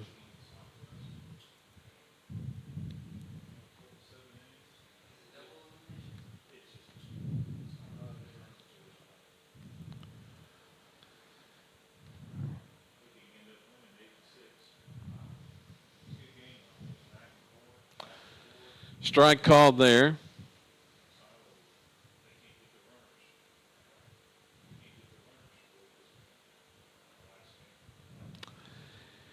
Next one's outside for a ball.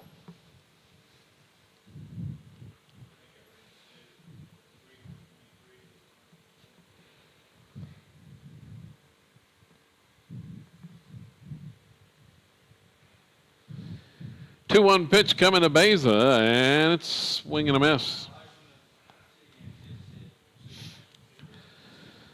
Well, Rebels been a little bit better in this inning with guys in scoring position, but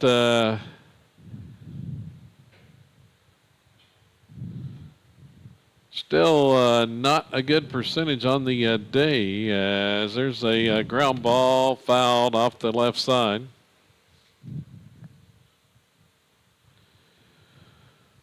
Five for 28 on the day now. 1 for 14 they went in the first game, and that when they left 12 on, and they lost the licking.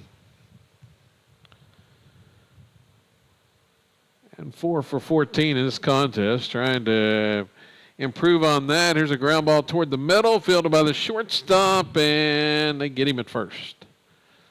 Beza is retired on the ground out. For the Rebels, 5 runs, 5 hits, a man left, on to the bottom of the 5th inning. Silo 3 outs away from ending this one on the run rule. Back with that coming up here on SoloRebels.tv.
So we got a new pitcher for the Rebels. It's going to be Bryce Vandenberg on here for the 5th inning. Rebels 3 outs away from ending this one. The junior right-hander making his first varsity appearance on the mound.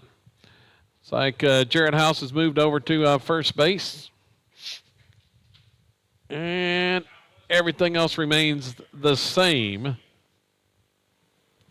Garcia will be the batter for Southwest. 7, 8, and 9 hitters in the order. And Garcia pops the first pitch up on the infield. Coming in is the third baseman, and Salisbury makes the grab.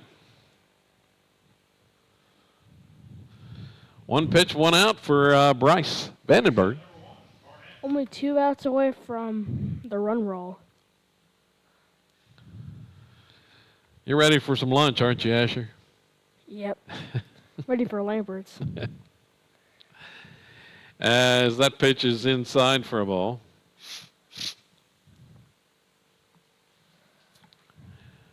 Batters Barnes, and it's a strike. Rice working out of the windup, and Vandenberg delivers that one inside.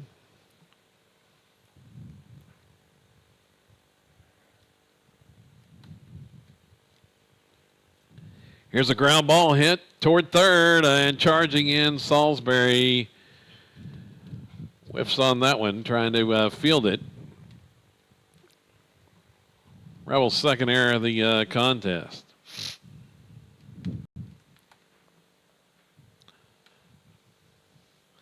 Slow roller, he had plenty of time, but just couldn't make the play there.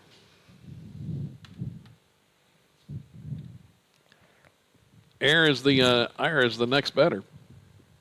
And he'll foul that one off.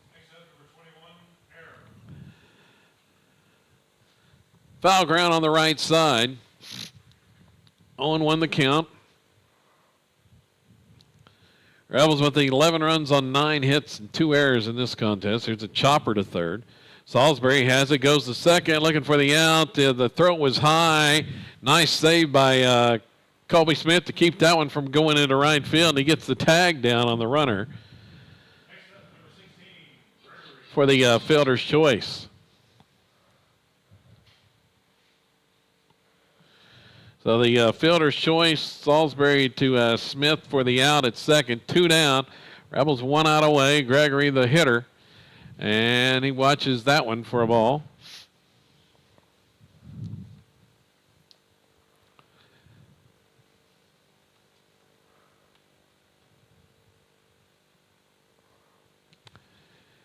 Here's the next one inside to Gregory. It's 2-0.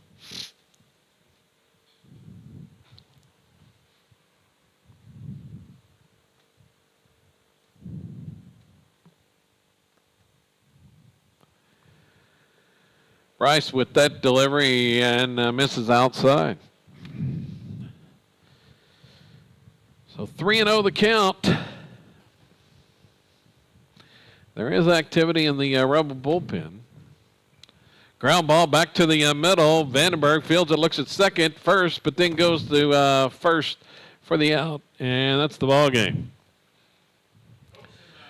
Comebacker to the mound. Vandenberg over to House for the out, and that'll end it. Rebels get the pitching no-hitter as combining on the pitching decision for the Rebels. Casey Spaulding worked 2 innings. Jory Allen 2 innings, and then Bryce Vandenberg 1. No runs, no hits. They combined to strike out 4 and walk 2 to pick up the win. At the plate, the Rebels end up with 9 hits in this contest as Zane Sander leads the charge once again. 3 of the 9 had a 6-hit day for Sander, 2 singles, a double, and he drove in a run. Also scored. Let's see. I believe he was the only one with multiple hits. Colby Smith had a hit in the contest and an RBI. Cord Standridge had a hit as well. Casey Spaulding had a hit. Jory Allen had a hit. Bryce Vandenberg had a hit. And Nolan Northcott had a hit for the Rebels, all with 1 hit in the game. So the Rebels split the 2 games today. And they'll be back in action here 10 a.m. tomorrow. We'll be right here once again on SiloRebels.tv. Purdy, Missouri, the first contest coming up tomorrow right here at Sky Bacon Stadium in Ozark. So for my man Asher Ludwig, I'm Kevin Farr saying so long until then. You've been watching Silo Rebels Baseball here on SiloRebels.tv.